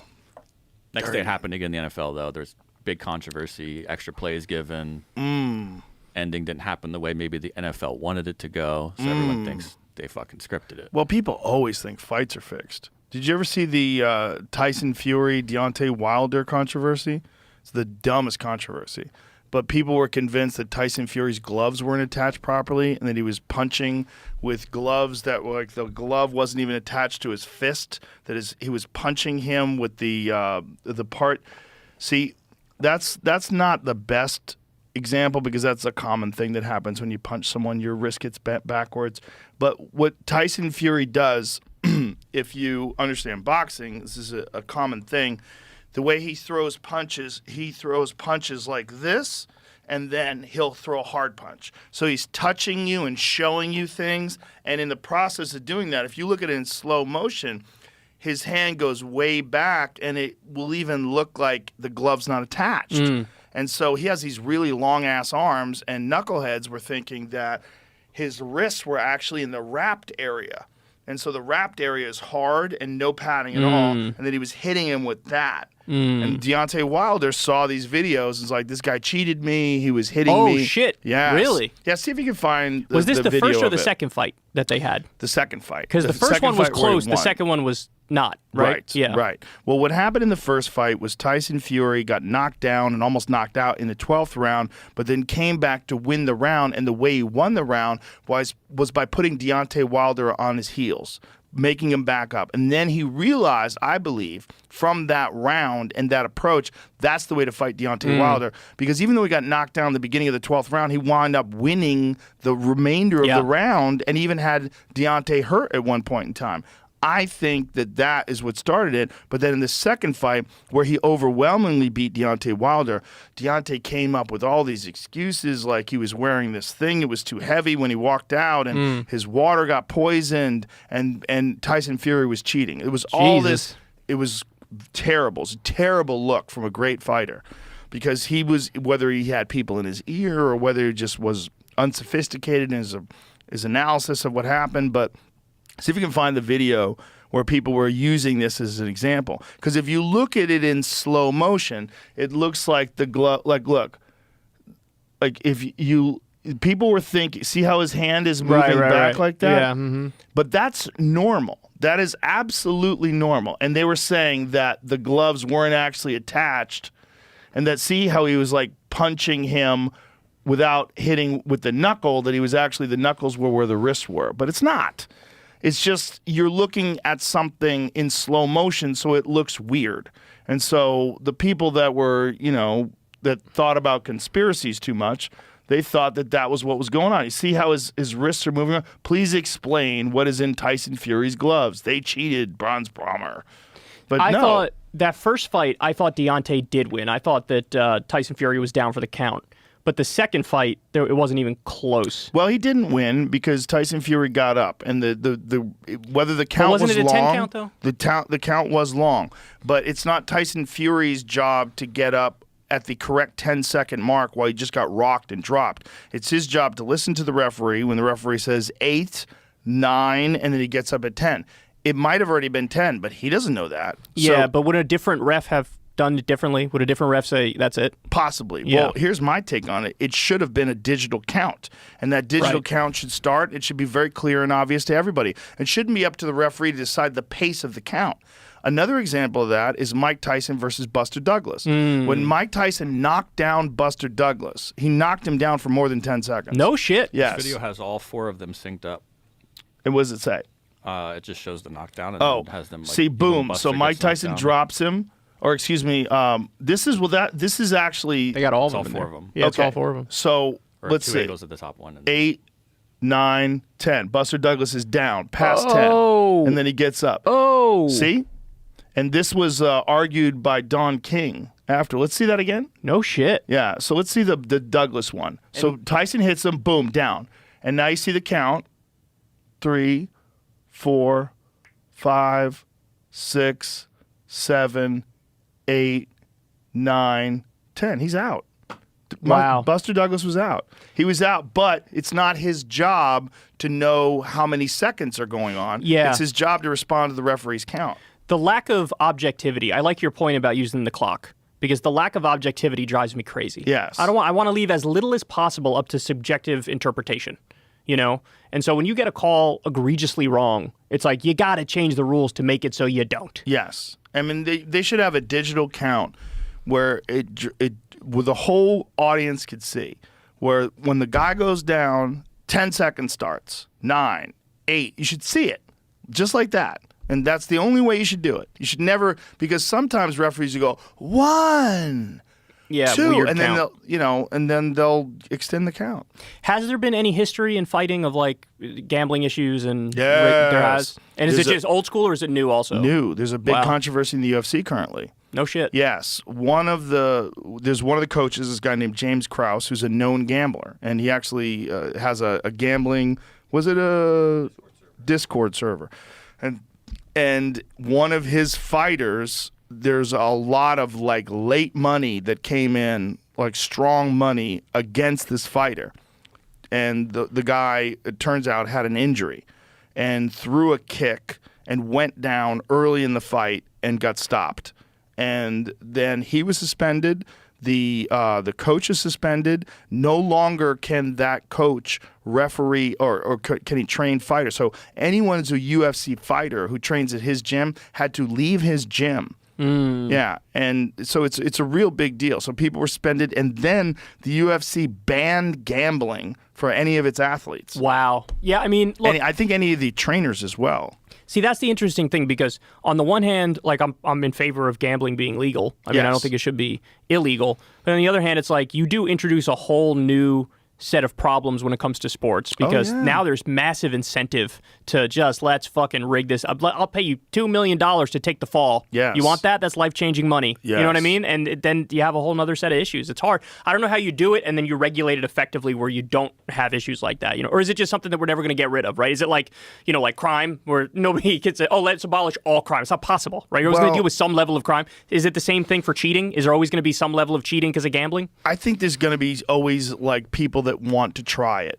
but sunlight is the best disinfectant. To be able to see it and know what's going on, and then to penalize those people. But there's always been accusations of bad judging in boxing that's related to gambling, or related to money, related to bribes.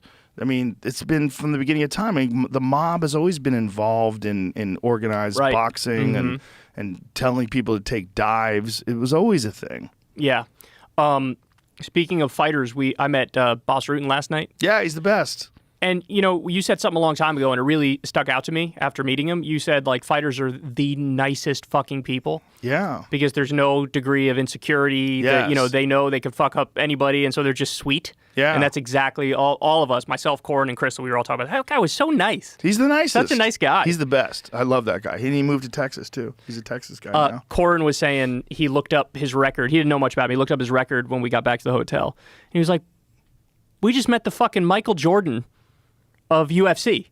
Well, he's without doubt one of the all-time greats. I mean, I don't know if you'd call him the Michael Jordan of the UFC. I think that you'd say that about John Jones, maybe. But he's without doubt one of the all-time greats. I mean, he was a UFC heavyweight champion. He was a king of pancrase. He fought in multiple organizations. Is universally respected. One of the first elite strikers to compete in MMA. Because in MMA, you had these guys that were like really good at one thing or another thing, but to have a guy like Bas who came over who had that Dutch kickboxing style, and he was like an intelligent animal. That's how he fought. Just like intelligent, marauding, berserking guy who just destroyed people. He was an amazing, amazing fighter. So he did like the Tyson style blitzkrieging of his opponent. Well, he fucked a lot of people up. That's for sure. I mean, relentless power, and just super hyper aggressive. Like the Dutch are known for this Muay Thai style, this kickboxing style, and they're some of the greatest fighters in kickboxing history have come out of Holland. Now you put a guy like that up against a jiu-jitsu expert. Well, Bas knows jiu-jitsu. He knows jiu-jitsu too. Yeah, I mean, he submits guys too. The thing is, like, Bas was one of the first guys to incorporate leg locks. And no, Bas is a very, very well-rounded fighter. I mean, he could do everything. But when you had to stand with him, you were in deep shit. He was just a really good striker. So now does everybody in the UFC know both? Yeah. Everybody does now? Pretty much. Wow, that's You something. still have some specialists that are really good at stand-up, but their vulnerabilities are the ground. Like Alex Pereira, who's the UFC middleweight champion, is just an elite kickboxer who's learning grappling, but his grappling is not nearly as good as his striking. But the problem is every fight starts standing up. And so when you're standing up with him, you're dealing with one of the most dangerous human beings on planet Earth. And so just trying to get him on the ground is so dangerous. You got to get close to him. You're going to get hit with a knee or a punch, and he's good at takedown defense. But he's not like an elite wrestler. He's not the most well-rounded fighter, but he's the UFC champion. That's interesting, though, because then that sort of undermines the point a little bit that jiu-jitsu is the main thing. That's not real anymore. No. I would say the main thing is to be well-rounded. And some guys are really good at just being a specialist. Like the guy he beat, Israel Adesanya, who is the middleweight champion at the time, is also a specialist. He's a specialist in kickboxing. So his specialty and Pereira's specialty were the same specialty. But Pereira is bigger, and he had knocked Israel out in kickboxing. So that was one of the reasons why it was such a highly anticipated fight, was because everybody knew that Stylebender, Israel Adesanya, is one of the greatest strikers in the world. So for him to be fighting another guy who's one of the greatest strikers in the world, everybody, and a guy who had already knocked him out, everybody anticipated, like, this is going to be a wild encounter. I always wonder about size like that. You remember Bob Sapp, and you remember Butterbean? Sure. Like, I just got the sense, and I don't know anything about fighting, but when I look at it, I just got the sense, like, this guy's just so large that I feel like he wins fights from being large. Well, Bob Sapp most certainly won some fights from being large. It's not that he didn't have any skills. He certainly was skillful, but he was also 375 pounds with abs. Just a mountain of a man. Yeah, he was a walking pharmaceutical factory. I mean, and he was also fighting in Pride. Look at back this. in the day. But that's not him at his best, his most fit. You got to see him, Bob Sapp. Look at that. That's him at his most fit. Look at the fucking size of that guy. He was so big. I mean, he was just enormous and skillful. I mean, he wasn't the most skillful guy, but he was very skillful. Go ahead. But Mirko Krokop, who only weighed like 250 pounds, knocked him out in a kickboxing fight. Wow. He broke his eye socket with a straight left hand. Yeah. Jesus Christ. Do you remember Kimbo Slice? Sure. Yeah, Kimbo, when I was in like high school, there were these huge like street fight videos of Kimbo, and everybody would watch the like, backyard Kimbo fights. fuck somebody up, bro. Let's watch this. Those were crazy. Those were crazy. Those backyard fights. And then he did the UFC for a little bit, right? Yes. Was he successful? Yeah, he fought in The Ultimate Fighter. He did pretty well, but he was a guy that was really lacking in grappling. Right. And by the time he got to the UFC, he already had fucked up knees. It was hard for him to get better at grappling, and he wound up being a big fighter in this organization called Elite XC that they were doing for a while. Until he fought a really good fighter. He fought this guy named Seth Petrozelli. And he was supposed to be fighting Ken Shamrock. It's kind of a funny situation.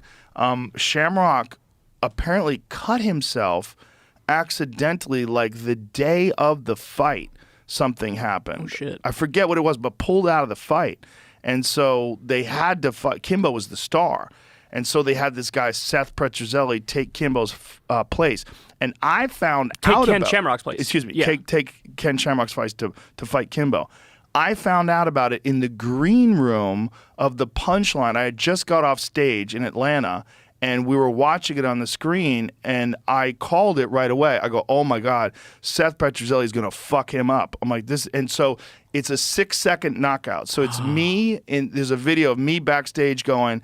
Seth, this is a terrible fight for Kimbo Slice. Seth Petrozelli is going to fuck him up. Watch. And then Seth Petrozelli winds up knocking him out in 6 seconds. And I'm like, I told you. See, that shows the difference between somebody with a lot of knowledge about it versus somebody like me. Slice, this is a last-minute replacement. I got to think Seth Petrozelli is going to fuck him up. If I'm wrong, you'll never see this.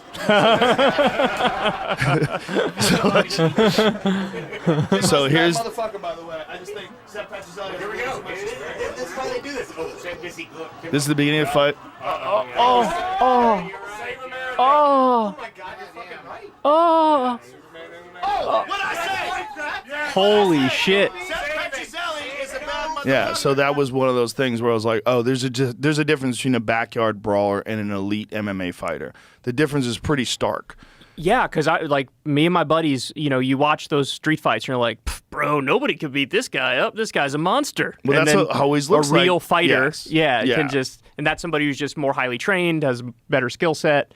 Ken Shamrock. Yeah, so he had a cut. So he sustained a cut from a headbutt during a light workout sometime within the last 24 hours. In an interview on CBS, Ken Shamrock said the cut required 6 stitches. He said, I was warming up, getting loose, and caught a head and didn't think much of it, so must have headbutted. Next thing I know, a couple of drops are dripping from my head. He said he went to CBS, went to look to hopefully glue it together or something, but it needed 6 stitches. We were trying to figure out a way to do this, but we came down here and the commission said we weren't going to let me fight. Now, Ken Shamrock was an actual fighter, but he also was in probably WWF back in the day, not even WWE. Yeah, and then for a guy like Kimbo, I don't know if he ever did like that kind of wrestling, but he should have. He would have been It would have been right? huge. Yeah, did he do it at all? Huge. Jamie, did he do That that? article I pulled up said there was talks of him going to it, but He wound up dying, unfortunately. He was a great He was guy. young, right? He wasn't old. Yeah. Did he die of a heart attack? I forget. Something along those lines. Unfortunate. Great guy, though. And what a personality. And, had the balls to fight in the UFC. I mean, took a chance and, decided, like, the UFC said, we'll hire you, we'll take you in, but we want you to go through the Ultimate Fighter, which is their proving ground. So they have, these guys live in a house together and fight. And so. And he won that. Yeah. No, he didn't win. Oh, he didn't win Ultimate Fighter. No, he wound up losing to Big Country. This guy, Roy Nelson, who took him down, got on top of him, put him in a crucifix, and just punched him in the face until the referee stopped it. No shit. It just was grappling wasn't up to par. But that's, specialist stuff. Yeah. Yeah. Before we wrap up, do you want to talk a little bit about DeSantis? Because I know you're kind of a fan of him, right? Well, sure. Okay. Yeah. So I'm kind of a fan of what he did with COVID. Mm-hmm. I'm kind of a fan that he looked at the reality of who the disease was hurting, and he said we need to protect our vulnerable people, but we don't want to destroy our economy. And he allowed people to make their own choices, and it turned out to be correct. Now, what's interesting, I don't know if you saw this the other day, but Trump started going after DeSantis on COVID. Yes. And he was saying, like, bro, we shut down the beaches, bro. Yeah, I know. Which is kind of funny well, because Trump was involved in at least partially shutting down the country in a sense. So he goes after DeSantis over it. Well, he's playing politics, Yeah. So that's your big thing that you like about him is he was a little more live and let live on the COVID stuff. Well, he didn't take away people's freedom. Yeah. And I felt like there was a lot of people that were overreaching. Mm-hmm. And well, certainly you were in LA at the time, right? Exactly. Yeah. That was my response because LA was horrific in their overreach. Well, you said they've even banned outdoor dining. Yes, for no reason. When there was already no evidence. That no outdoor, evidence. Yeah. And my friend who worked for the state, who worked in it's actually my friend's brother, who worked for the state in their COVID, whatever the fuck it was, whatever they called that organization, where they were determining what the laws were. He brought up, why are we banning outdoor dining? There's no evidence that shows that it's transmitted that way. And the woman who he was working with said, it's for the optics. Shutting down all these businesses in a time where they were already struggling. I mean, California or San Francisco, I'm sure San Francisco as well, but LA lost something in the neighborhood of 75% of their restaurants during this time. That's crazy. Yeah. And then Newsom was caught at that restaurant at the same time they said he wasn't even outdoor dining. He was indoor dining. None of those people lost any money by shutting people's businesses down. That's part of the problem, is that their financial situation was unaffected by these decisions that they made. And these decisions that they made, it was the first time in my life where I realized how important it is what your mayor and your government do. And when you have a government and a mayor and a governor that can decide to shut businesses down arbitrarily, gyms, the places where people can be the most healthy, they decided to do these things that radically affected people's lives, and it turned out they were wrong. And that's what I liked about DeSantis, that he looked at when they opened up the state and he was being roundly criticized. He said, we have to protect our most vulnerable. We have to protect our elderly. We got to get them vaccines. We got to do this. But everybody else, you should be able to make your own decisions. Yeah, I definitely understand that aspect of it because when the data came in on how different states were affected, it seemed to be the case that states that were a little bit more lax with those sorts of things fared just the same as the ones that were really cracking down hard. So I understand that. But they didn't fare as bad economically. They did much better economically in those other states. And I mean, I also, to his credit, he did the monoclonal antibody, free little clinics. If you got to run into, I got to pee again, unfortunately. Okay, go ahead. We'll one more continue time and then we'll wrap this up. All right, you got it. We're already like 3.5 hours in, right? Better? Yes. It's good to be hydrated, but it's bad to have to pee when you're doing podcasts. I'm proud of myself that I peed less than Joe Rogan in the podcast, and you're the expert. You're the bladder person. Yeah, well, I did my blood work recently, and I found out I was dehydrated. So you got to drink more water. Okay. So I've been drinking a shitload of water. Yeah, I feel like that's actually common. That people don't drink as much as they should. You know what I mean? That's kind of common. Generally, I'm good about it, but this one time where I got my blood work done, I just left. I didn't even know I was going to get my blood work done that day, so I left from the sauna and went there, which I think probably affected it. Absolutely. For sure. No doubt about that. But still, it's enough to me to go, well, I didn't even know that I was dehydrated. All right, I got to up my... Yeah. Yeah, no, that's for sure. Right thing. Anyway. DeSantis. So, because I know you were also a fan of Bernie. Yes. And they're like polar opposites in terms of the rest of their policies. I'm a fan of him for different reasons. Right, yeah. You know?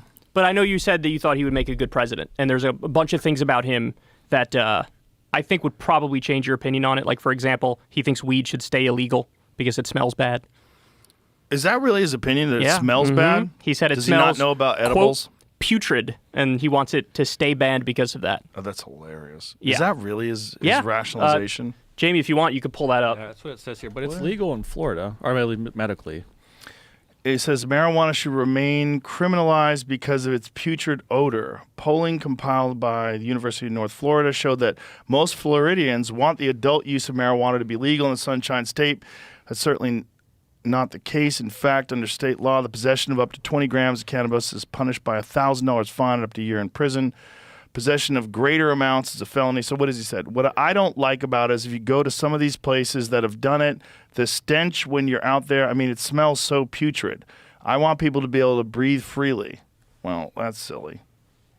Yeah. But that's also like I want to know the context. I mean, that's a quote. The smell of marijuana. DeSantis demurs on marijuana legal